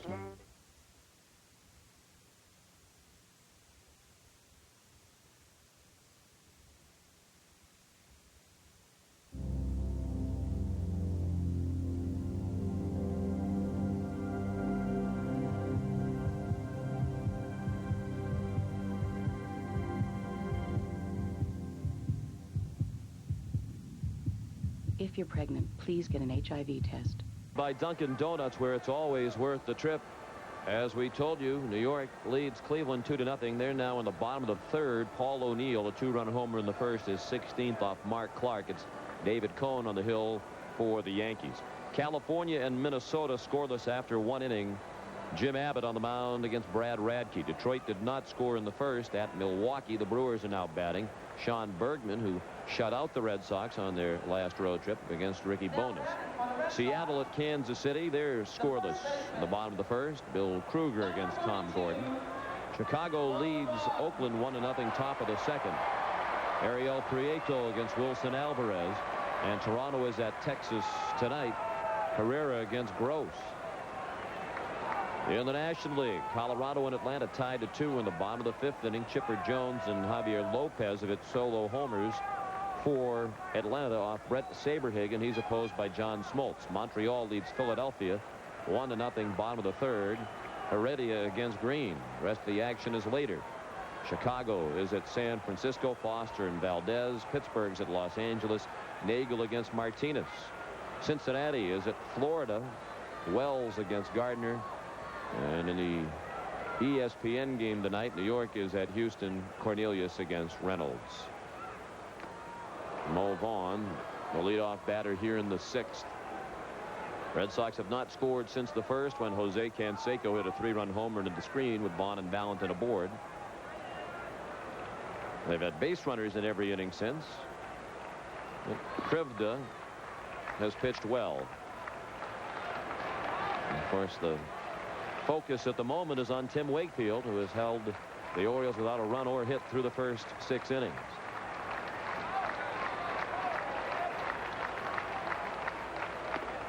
And Vaughn strikes out. Second time Mo has whiffed today. And the strikeouts starting to pile up now for Krivda. He has 6. Last 2 at bats for Vaughn. He was down in the count after the first 2 pitches, 0-2, and once that happened, Krivda just went to work on Mo. Teased him upstairs and then came right back with a fastball that looked like he got it by Mo. Mo may have been anticipating a breaking ball pitch there.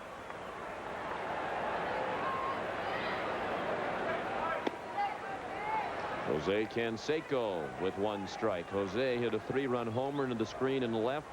In the first, he popped out to the second baseman, Manny Alexander, leading off the 4th. And he's quickly in the hole, 0-2.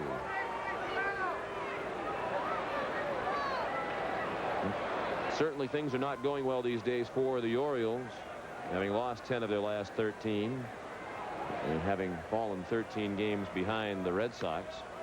And it doesn't look like it's going to get much easier for them. They head home after today's game for a series with Cleveland.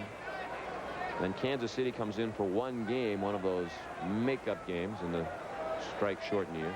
And then Phil Regan's team heads right back on the road for a West Coast trip to Oakland, Seattle, and California. 4 against California.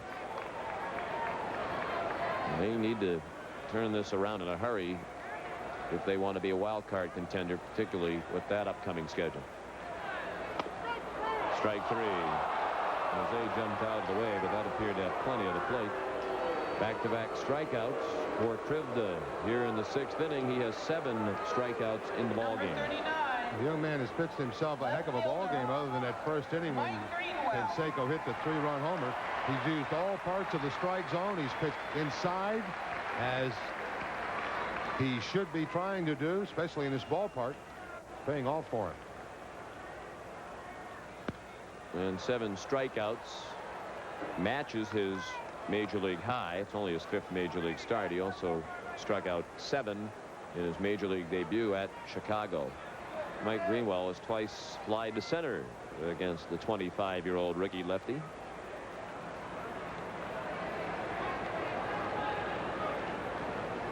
Doesn't have that many pitches, so they had to go around at least once. Well, Von Eshelman, when he was off to that great start early this year, and people were saying, how could the Orioles leave him unprotected? Vaughn said they have a lot of very good left-handed pitchers in their organization, and they had to make some choices. I understand what they did, and obviously Krivda is one of those pitchers Eshelman had in mind when he said that. Well, it's not always the guy that's the big flamethrower that can be successful today. Krivda is certainly proving that. Moves the ball around. He's got good action, good movement. Greenwell tapped one back to the mound, and Krivda works an easy 1-2-3 inning. The spotlight will return to Tim Wakefield as he takes the mound in the 7th, leading 3-0.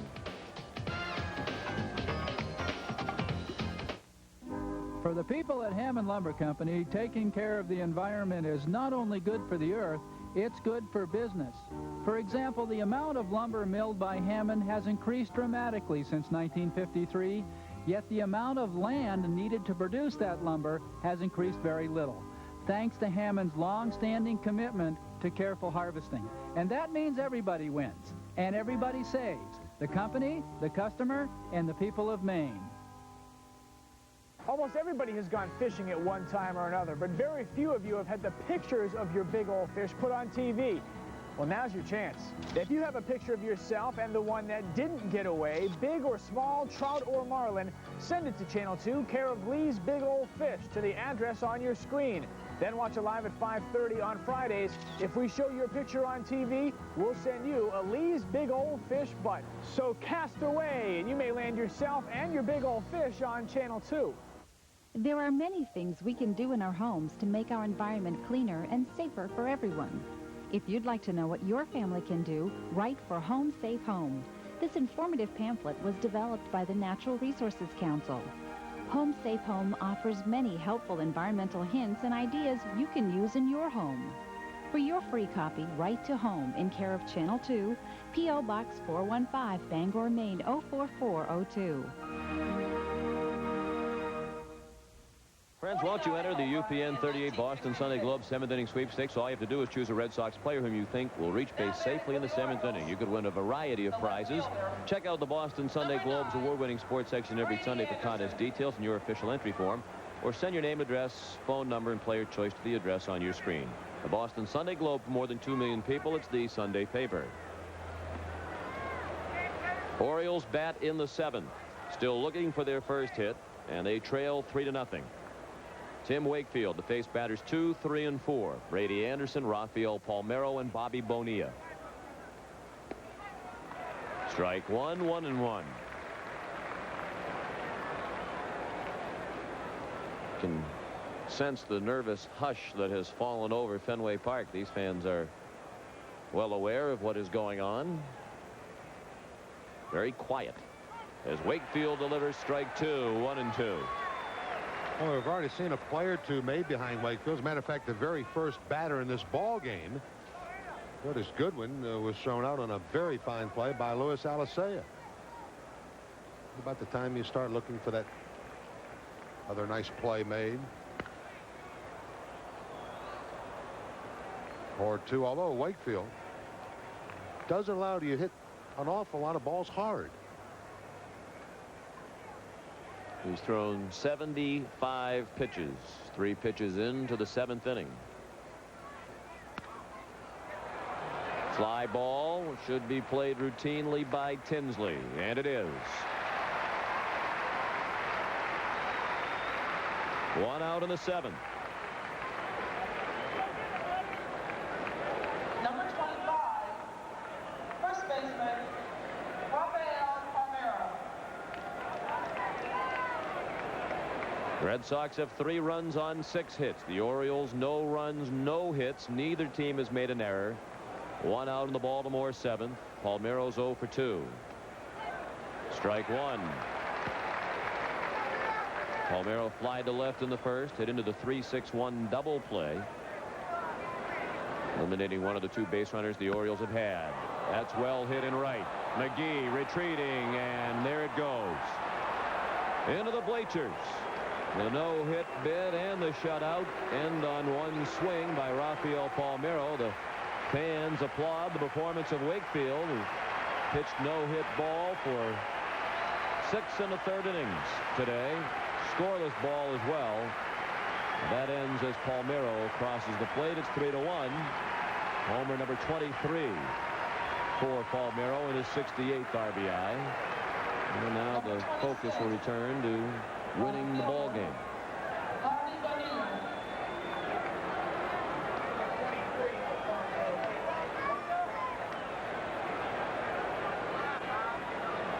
Well, nothing chintzy about it.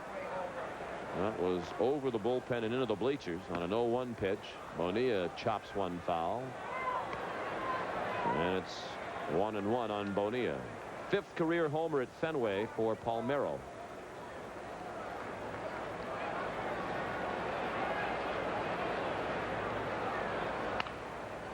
On the ground, Naring, nice play, a long way to his left.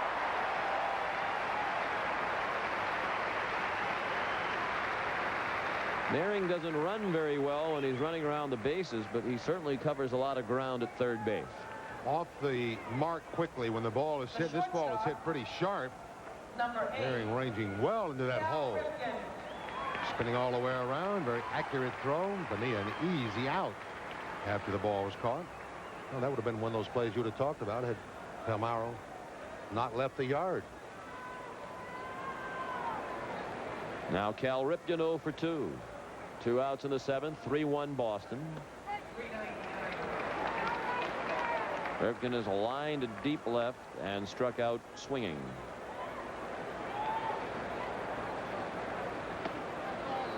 As we mentioned, the 3rd time this year that Wakefield has no-hit the opposition into the 7th inning.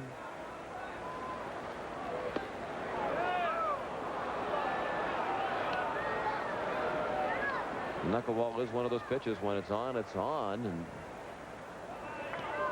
you almost have to get lucky to hit it the way it's bouncing around.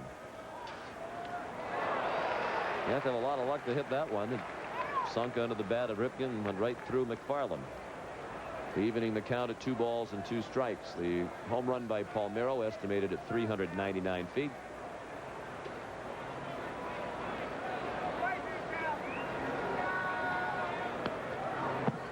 Ripken was tied up and fouled it to the backstop.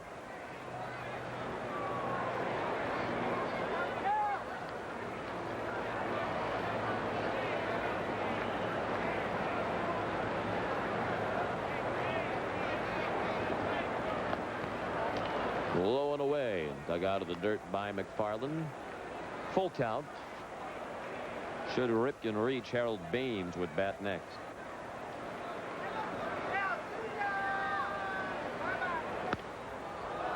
Fly ball to left, not deep. Greenwell puts it away. The Orioles are on the board. The first hit of the ball game for Palmeiro, and the Orioles on Raphael's home run with 1 out of the 7th. 7th inning stretch. 3-1 Red Sox.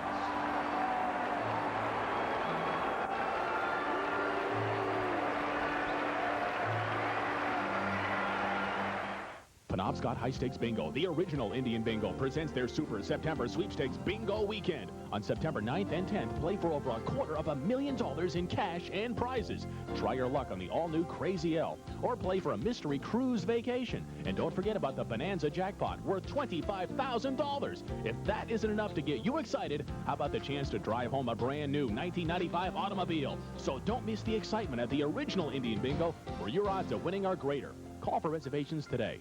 Dear Glidden Auto Body, this past winter my car slowly slid into the back of a school bus, causing minor but significant damage. I was referred to Glidden and discovered you were an authorized pro shop with my insurance company. My car was at your shop within hours. Your people insisted on using new parts where necessary to repair my car, despite my insurance company's effort to save costs. Thank you for protecting my interest and for doing a great job. Mark J. Gibson, Brewer. For collision repair, Glidden's the one. Go ahead, Emily. I'll be right over. Hi, I'm News Center 2 meteorologist Steve McKay, and that's my niece Emily, a 2nd grader here at Asa Adams School in Orono, the same school I attended more than 25 years ago. Boy, time sure does fly. Growing up around here has really helped me to understand and appreciate Maine weather. From old-fashioned nor'easters to beautiful summer days. I've been through them all, just like you. And I'll be here forecasting your weather for years to come. All right, Emily, here we go. Weather you can count on, only on Channel 2. Come see the world's best young talent at Fenway Park. The Red Sox are hosting the World Junior Baseball Championships August 19th and 20th. Tickets can be purchased in person at Cape Cod 5 Cent Savings Bank branches, Plymouth Savings Bank branches, Puritan Clothing stores, or by calling Ticketmaster at 617-931-2000. For more information, call tournament headquarters at 508-790-5893. 3-1 Red Sox. They come up to bat in the 7th against Rick Krivda. All of the scoring in this game on home runs. Jose Canseco a 3-run homer in the 1st, and Rafael Palmeiro at the first hit of the ball game for the Orioles. Solo shot in the top of the 7th. Naring looked at strike 1, and now he takes a ball. Tim's 1 for 2. He singled right in the 4th. McFarland and Tinsley scheduled to follow. There is action in the Baltimore pen. Ripken throws Naring out. Jesse Orozco and Armando Benitez are throwing in the Baltimore pen. Mike McFarland. Mike McFarland, 1 for 2. He singled to left in the 2nd, fly to center in the 4th.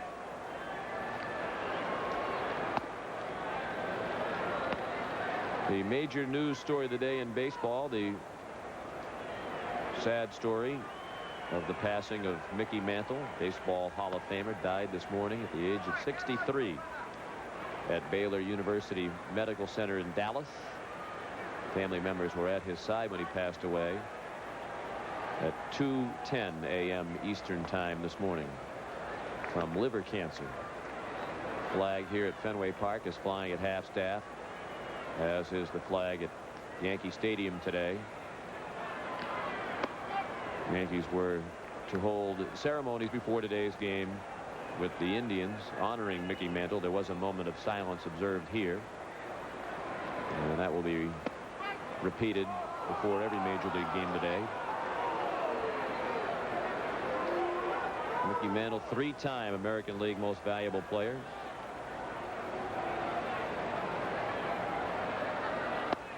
And McFarland knew he was out on that breaking ball. 4 strike 3. 2 outs in the 7th. That's 8 strikeouts for Krivda. Number 26. His highest strikeout total in his 5 major league starts. Lee Tinsley.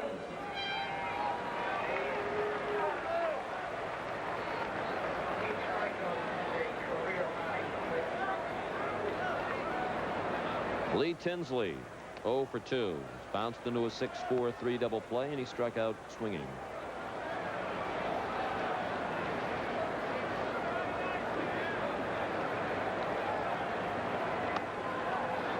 Mickey Mantle, one of the great players of all time. 536 career homers. 6th on the all-time list. As we mentioned, 3-time MVP, 56, 57, and 62. Best season was 56 when he captured the Triple Crown, led the majors in all 3 categories.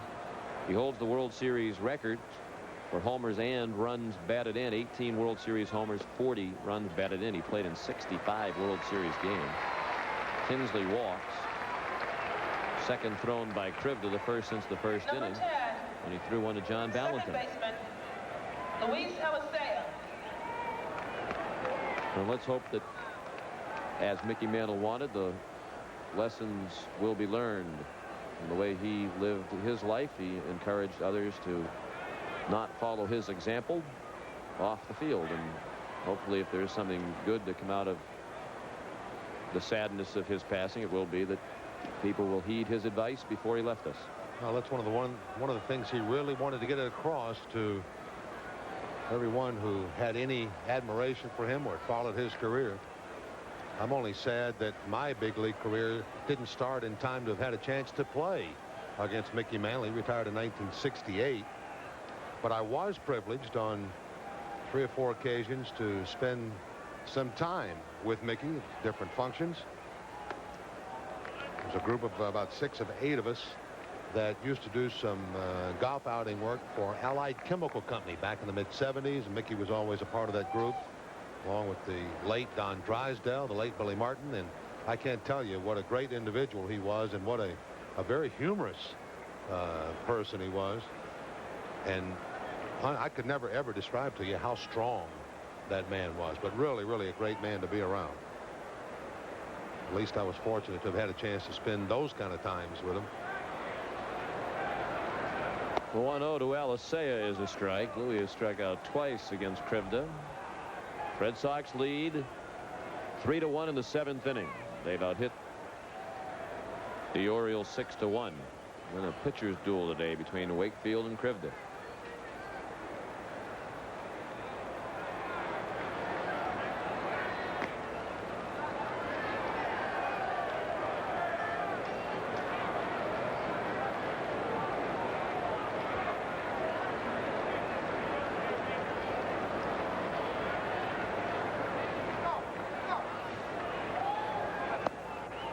The ball low.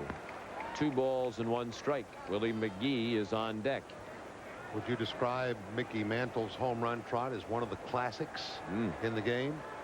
He might have been the first to hit those tape measure home runs that they talk about so often now.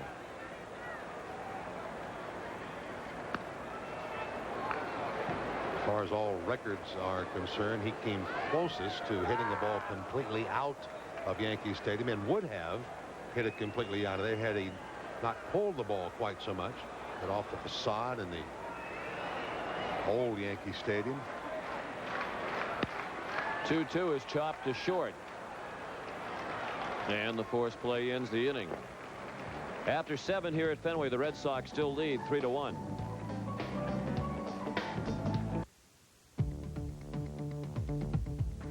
got to live. You can't exist. Existing's terrible. You're wasting time. I'm 88, but I've lived 88 years, and I've really lived. No matter what craft you're in, no matter what profession you're in, health is the important thing.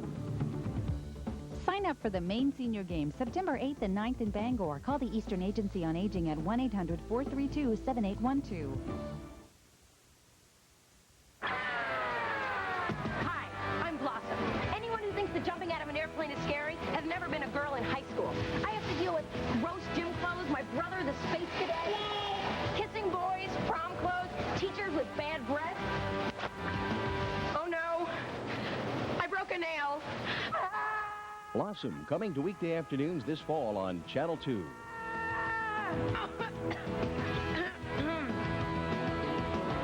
Thanks. The EMMC Auxiliary presents Follies 95 Salutes the USO. Join us for entertainment and a retrospective look as we recreate the spirit of the USO. Performances will be held at the Bangor Auditorium Friday, September 1st at 8 p.m. and Saturday, September 2nd at 2 p.m. and 8 p.m. General admission tickets go on sale August 7th at Ticketmaster, the Bangor Auditorium, Libby's Hallmark Shop, and the EMMC Gift Shop. Capture the nostalgia with Follies 95 Salutes the USO. Today's game is brought to you in part by 9X, making the world of communications a whole lot simpler. And by Lincoln Mercury. See your local dealer today and let them prove it. Tim Wakefield ready to go to work. He wastes little time.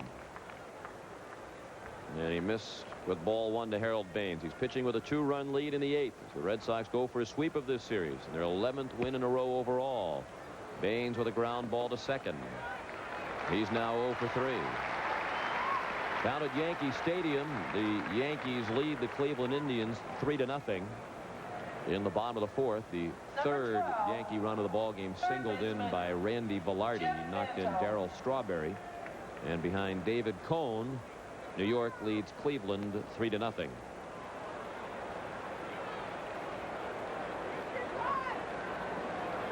Jeff Manto walked in the 6th. He flied to center in the 3rd. He lines it to 3rd. Nearly knocked Tim Nearing over. Tim did a dance as he snared the line drive for the 2nd out of the 8th inning. I had him play just right again. The catcher, number 24. Tim Nearing continues to snare liners and hard smashes. And yet he'll add another one to his collection.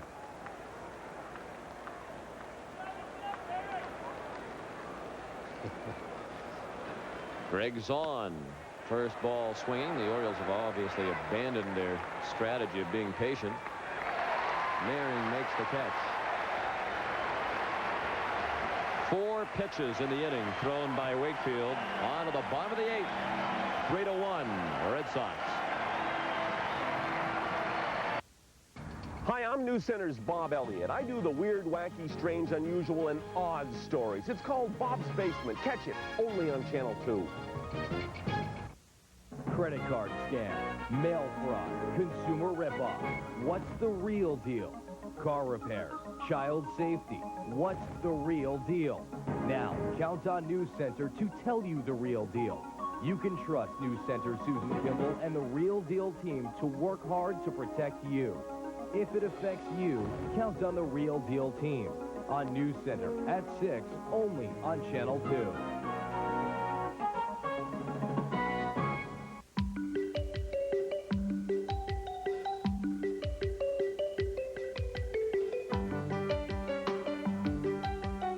Burning trash in your yard in Maine can be dangerous.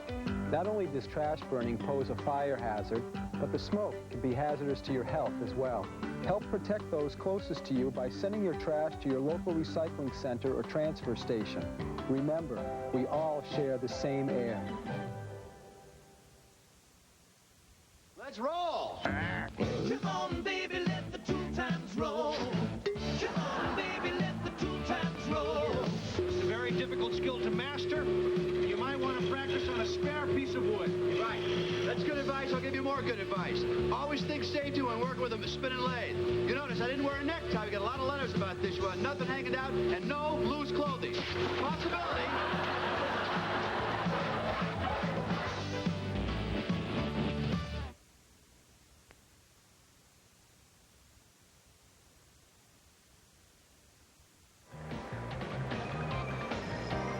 New pitcher for the Baltimore Orioles as we go to the bottom of the 8th. Jesse Orosco is on after 7 solid innings from the rookie Rick Krivda.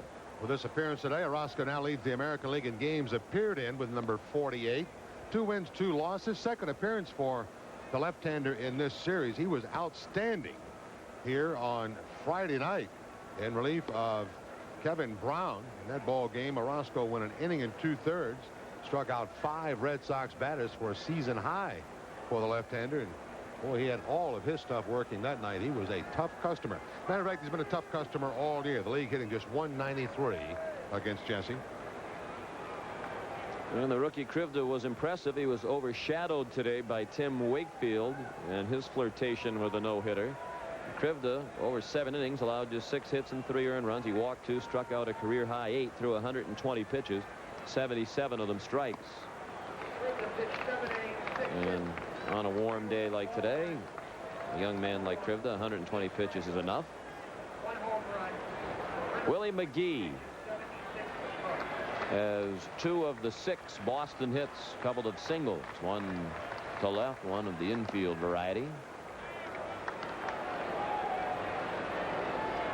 Top of the order, McGee, Valentin, and Vaughn coming up. Valentin has not yet extended his hitting streak to 15 games. He'll have at least this one last opportunity, and he hopes it's the last opportunity. The Red Sox will hold off the Orioles in the 9th. Orosco missed. Manny Alexander, Curtis Goodwin, and Brady Anderson are the scheduled 3 for Baltimore in the 9th. They are batters 9, 1, and 2.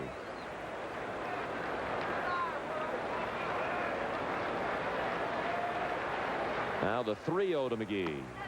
He's taking all the way, and it's a strike.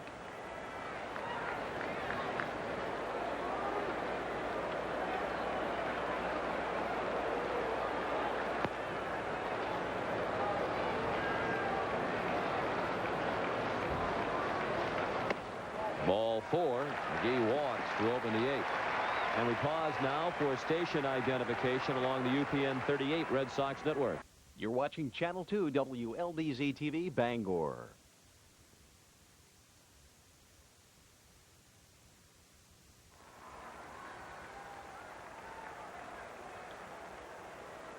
Sean McDonough with Bob Montgomery, our producer-director John Wilson at Fenway Park in Boston. Final game of this 4-game series between the Red Sox and the Orioles.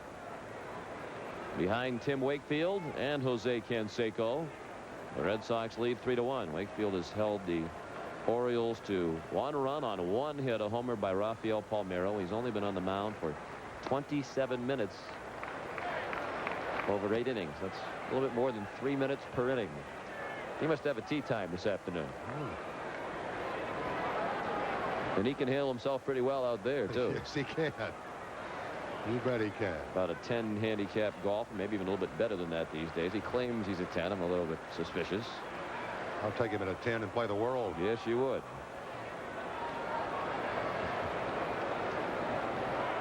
We're pleased to have a visit in the booth this afternoon from our friend Gino Auriemma, the head women's basketball coach at the University of Connecticut. They are the reigning national champions, and he's the national coach of the year. Terrific guy, and the whole state of Connecticut loves the Huskies, men and women, and understandably so.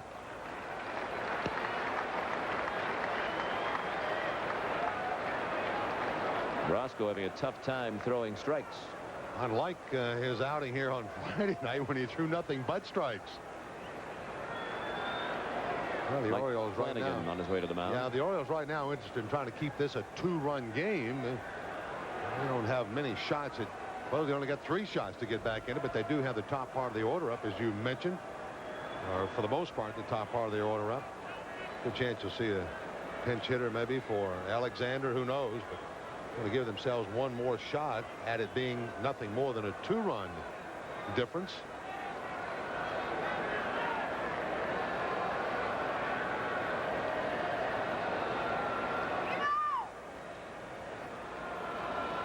Mark Lee is warming up. Benitez is just looking on at the moment. He's loose if needed. Mo Vaughn is on deck. We'd probably see Lee if they were pondering a pitching change. Valentin pops it up. Alexander and Palmeiro, they drop the ball. And they throw to second to force McGee.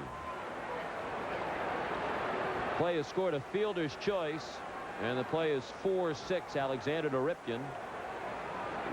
It's a high sky. They were obviously both having a tough time picking it up, and they collided. So it looks like Valentin's 14-game hitting streak will end here this afternoon. He reaches on the fielder's choice. Looked like both of them. I could hear one of them yelling. I don't know which one. But when they collided there, that ball just found an open seam. And fortunate for the Orioles, that ball stayed close enough around so they could pick it up and at least get the force at second.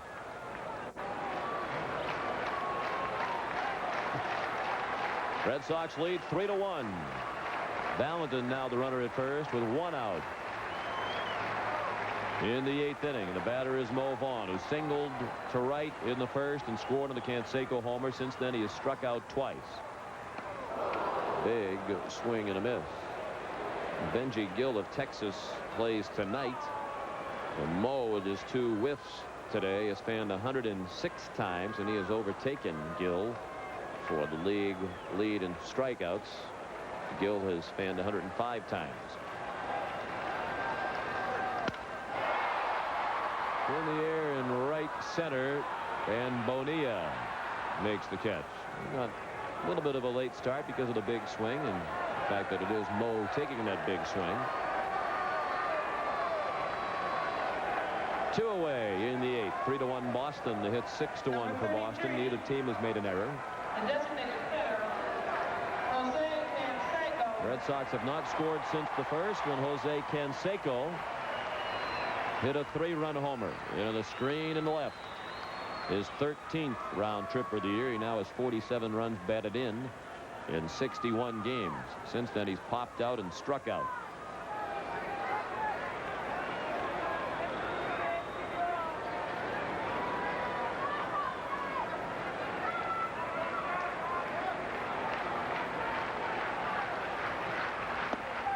That home run over the wall was Jose's 6th. Into the screen or over it. Only John Valentin and Mo Vaughn have hit more homers over the wall.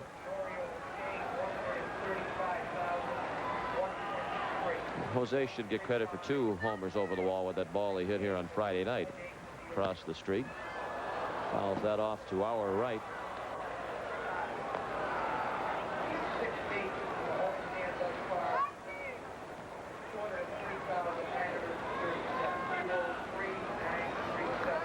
The attendance here this afternoon, 34,158.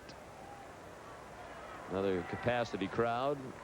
4 games with the Orioles drew 135,000 fans and change.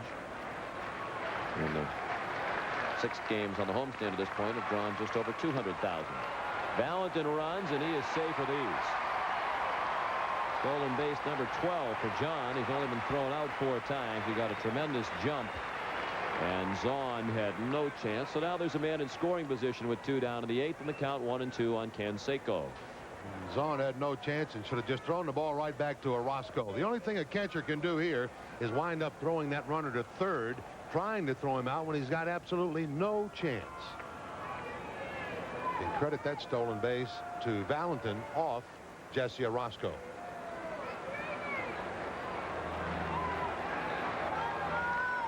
Now a chance for Single to bring around an insurance run. The 1-2. He struck him out. And that ends the inning. We go to the 9th. Red Sox leading 3-1. I'm News Center's Bill Green. Whether it's fishing the Penobscot or sailing the Gulf of Maine, you can find it on the Green Outdoors Tuesday at 6, only on Channel 2. Most of us feel pretty safe when we're at work. But every year, highway and utility workers are injured or killed on the job. That's because drivers aren't careful and don't slow down when they approach work zones. Think about it. How would you like it if someone drove through your workplace at 65 miles an hour? Work zone crews are just doing their job. Protect Maine's workers. Give them a break. The beauty, the magic,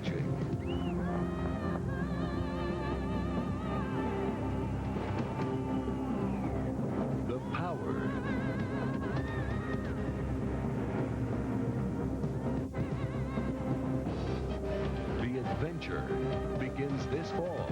Flipper. Flipper, coming this fall to Channel 2.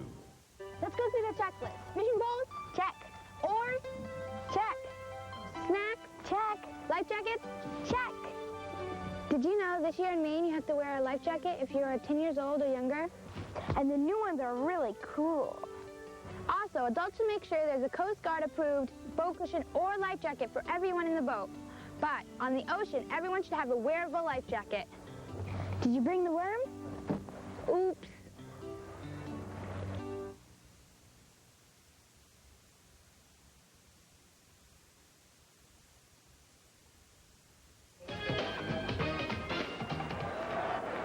Tim Wakefield trying to go the distance again. His first pitch of the ninth.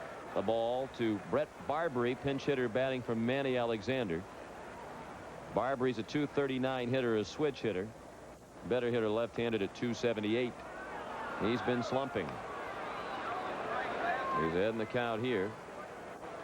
2 balls and no strikes.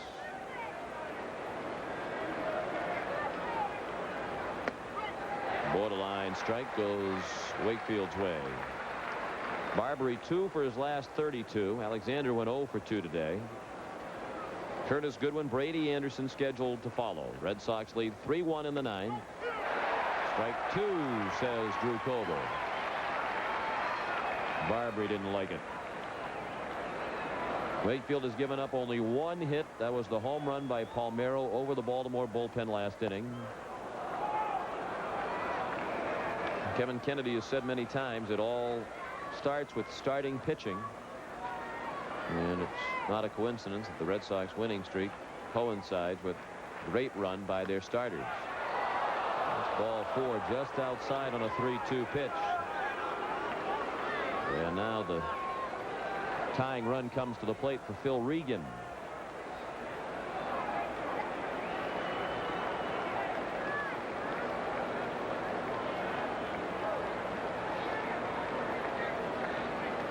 Curtis Goodwin due up, but as you can see, he's been called back. Chris Hoyles will bat for him. Goodwin was 0 for 3 today. Didn't get the ball out of the infield.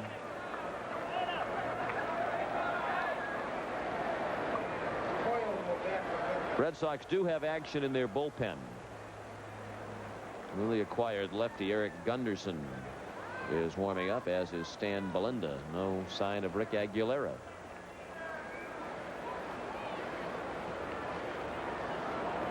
Roger Clemens, after his sterling effort last night, watching his friend and teammate Wakefield pitch a terrific game.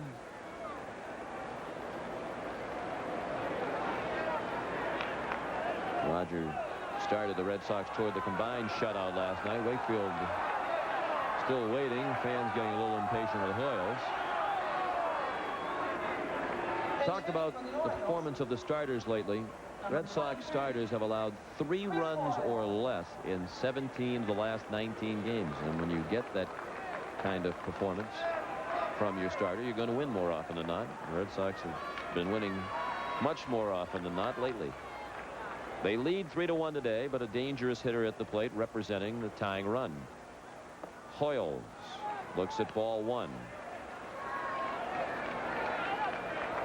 He's at .216, 11 homers, 34 runs batted in. He's 2 for 6 as a pinch hitter, including a pinch hit home run. Strike. Wakefield snuffed the fastball by him.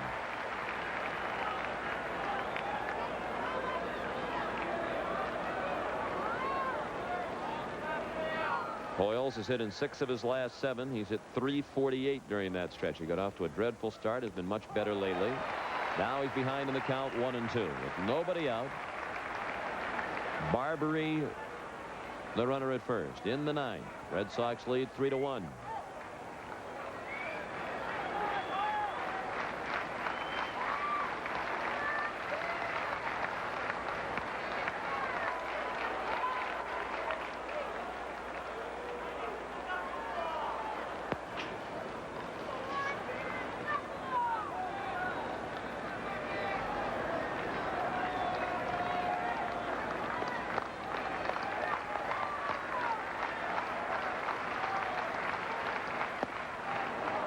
2-2.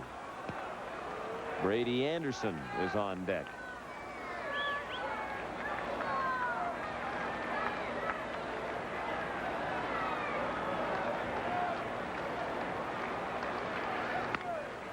Grounded foul past Steve Boros in the third base coach's box. At New York, Albert Bell has hit a solo homer for Cleveland in the 6th inning off David Cohn, and the Yankees now lead Cleveland 3-1 in the 6th. The home run for Bell, his 26th of the year. Here it's 3-1 Boston in the 9th, and Hoyles takes strike 3.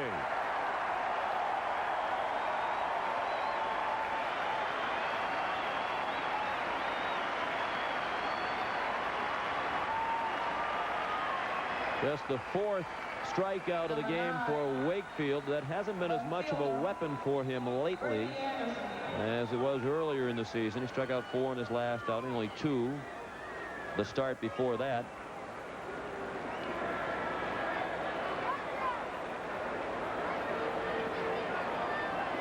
And now he's looking in at Brady Anderson. He's 0 for 2 with a walk today. Brady is now 1 for his last 28 with the 0 for 2. As we mentioned, he still manages to reach base with the walks, including the base on balls today.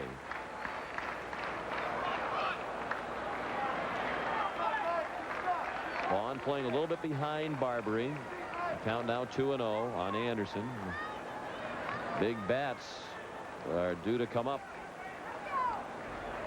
for the Orioles, with Rafael Palmeiro waiting on deck.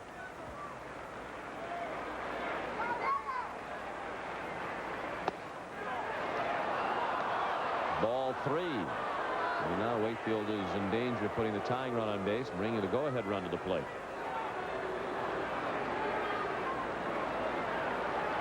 Also making it a difficult decision for Kevin Kennedy as to whether or not he continues. Wakefield has completed 6 games this year. Red Sox team all of last season had 6 complete games.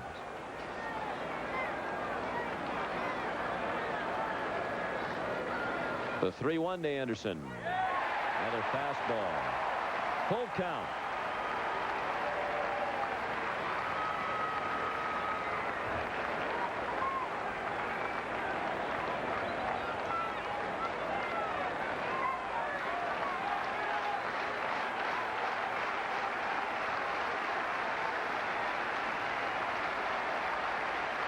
Payoff pitch.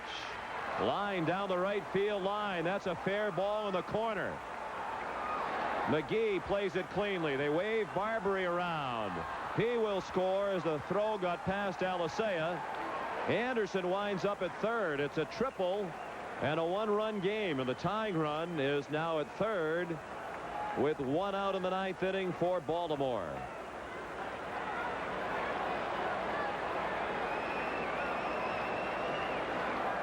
Brady Anderson 1 for 28 prior to this triple. He picked a good time from his perspective to break out of the slump. Drilled the 3-2 pitch into the right field corner. Anderson's 7th triple of the year. And Kennedy will stick with Wakefield with Palmeiro at the plate. Ball 1 outside. The Red Sox have also decided to bring the infield in, and Kennedy goes to the mound.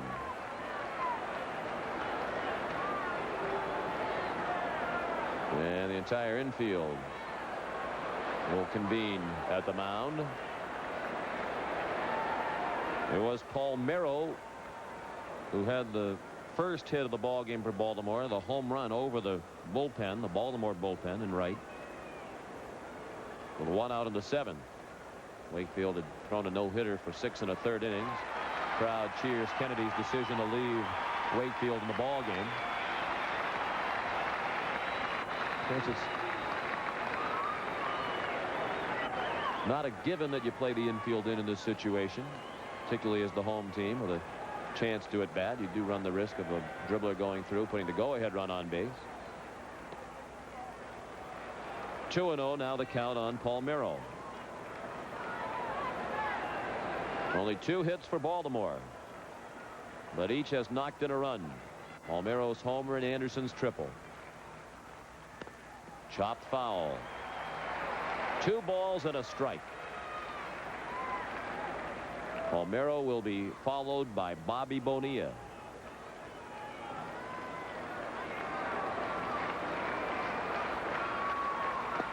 The pitch in the dirt. Fortunately for the Red Sox, after it glanced off McFarland, it went forward up the third baseline. Wakefield on it quickly. And that gone to the screen. Anderson, in all likelihood, scores. They might have caught a break, actually, that hit the umpire. Looked like it went through McFarland and hit Drew Coble. 3-1 pitch. Ripped down the line, just foul. Woo. It didn't miss the bag by much, and Wakefield's gone full again, this time with Palmeiro. Red Sox lead 3-2. 1 out in the ninth, the runner at third. Pitch to Palmeiro. Foul ball.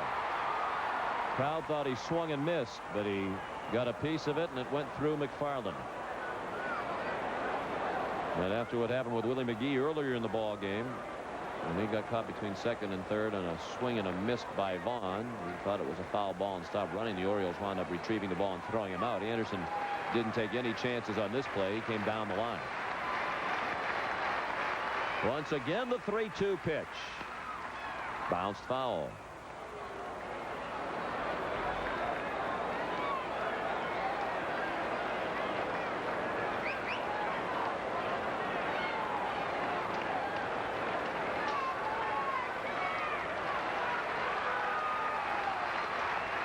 Another payoff pitch. Not close. That one sailed up and away, and the go-ahead run is at first.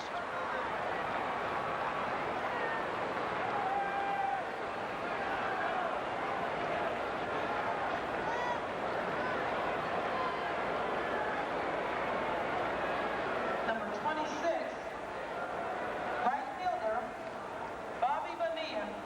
116 pitches thrown by Tim Wakefield. Now the infield backs up. They'll hope for the game-ending double play off the bat of Bobby Bonilla, who is 0 for 3. Hasn't had it out of the infield. He takes ball 1 low and away.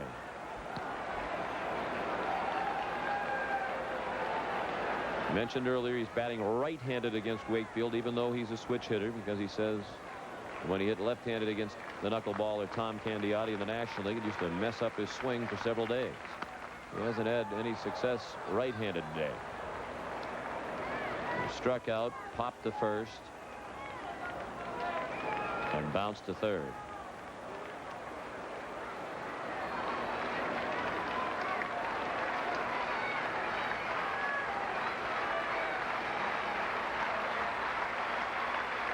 One pitch, foul ball.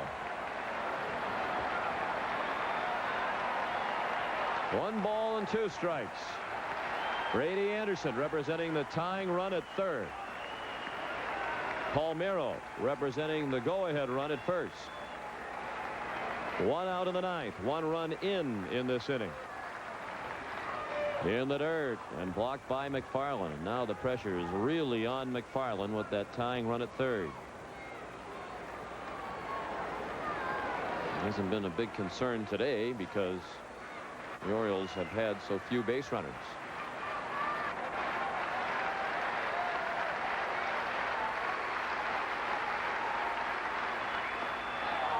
Pitch missed, blown away.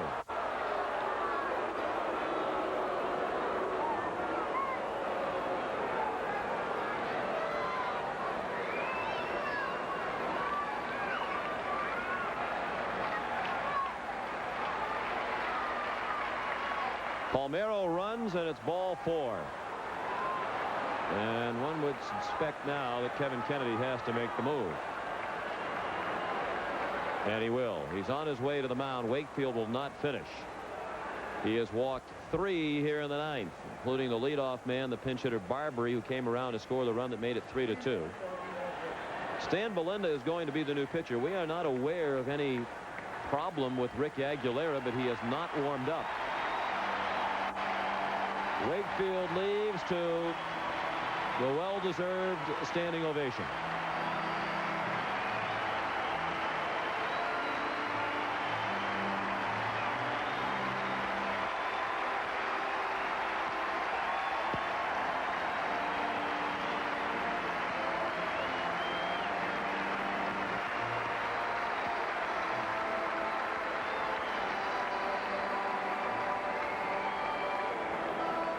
Stan Belinda will be on to try to save it when we come back. Hi, I'm News Center's Bob Elliott. I do the weird, wacky, strange, unusual, and odd stories. It's called Bob's Basement. Catch it only on Channel 2. Gordon has arrived. Have I caught you at a difficult moment?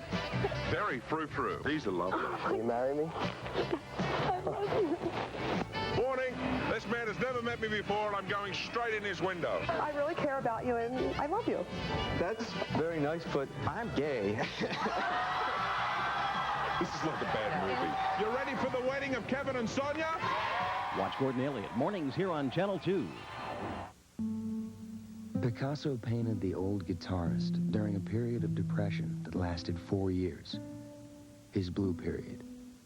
Today, with new discoveries, 80% of depressive disorders are being successfully treated, giving hope to millions that maybe now nobody has to have a blue period.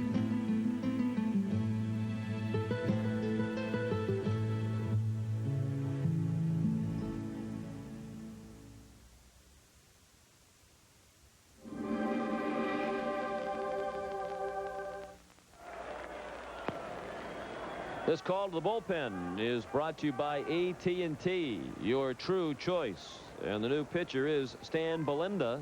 Wakefield to 125 pitches. On with his 8-1 record.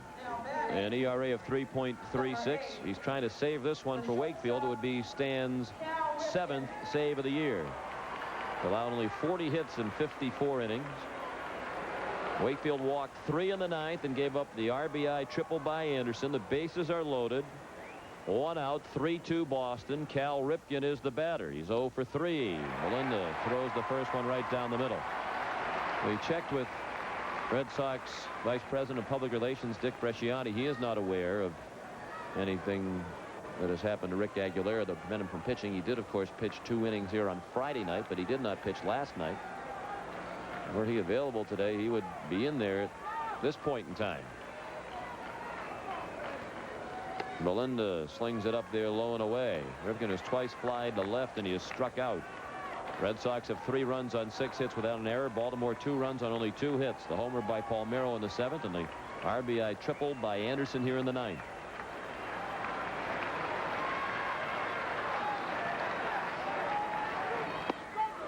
Strike 2. 1-2. The Red Sox outfield gives Ripken a lot of room in left center field. Greenwell is more or less straight away, perhaps even shading the line in left, and Tinsley swung well around toward right. Ripken will be followed by Harold Baines. Cal 4 for 9 this year with the bases loaded, including a grand slam. The 1-2. Jammed him up and in, and Cal hit a rocket of a line drive into the upper boxes, first base side.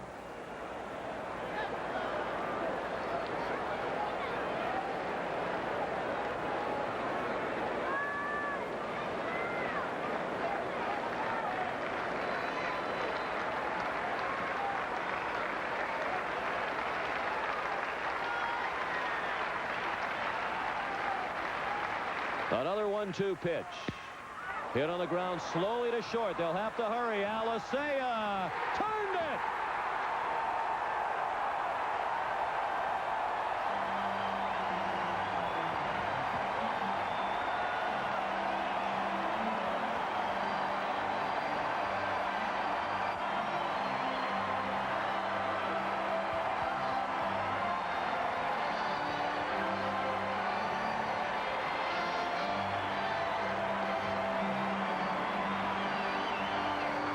Tim Wakefield has won his 10th consecutive start. The Red Sox as a team have won 11 in a row. And it was a seat squirmer in the ninth. Belinda came on to get the double play ball from Ripken to save it. It's the first win during this 11-game winning streak in a game in which the Red Sox have scored fewer than 5 runs.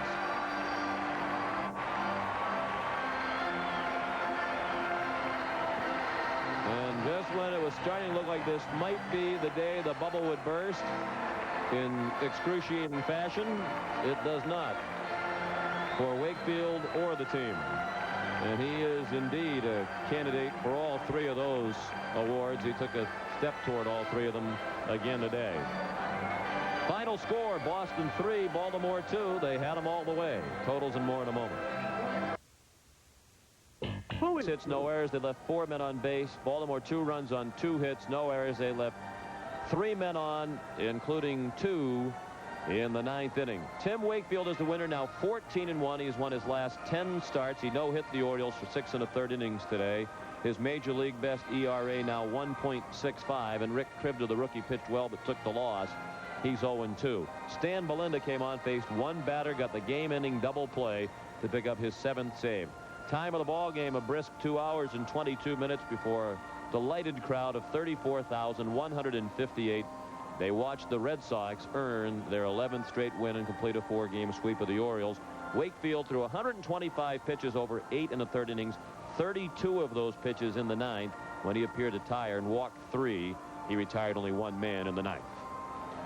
We'll have more from Fenway Park in just a moment.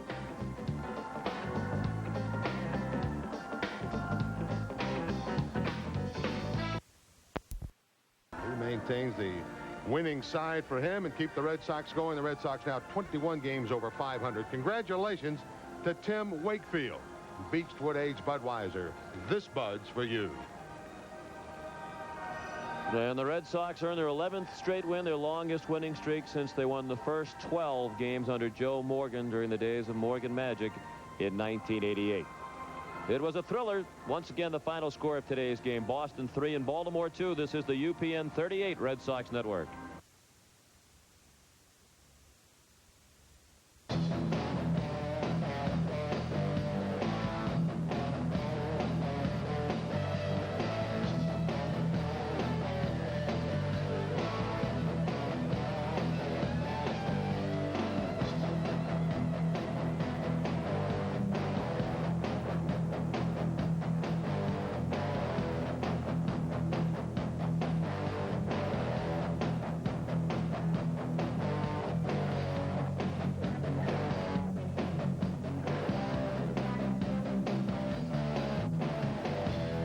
Exciting Red Sox baseball on Channel 2. Brought to you by Glidden Auto Body. For collision repair, Glidden's the one.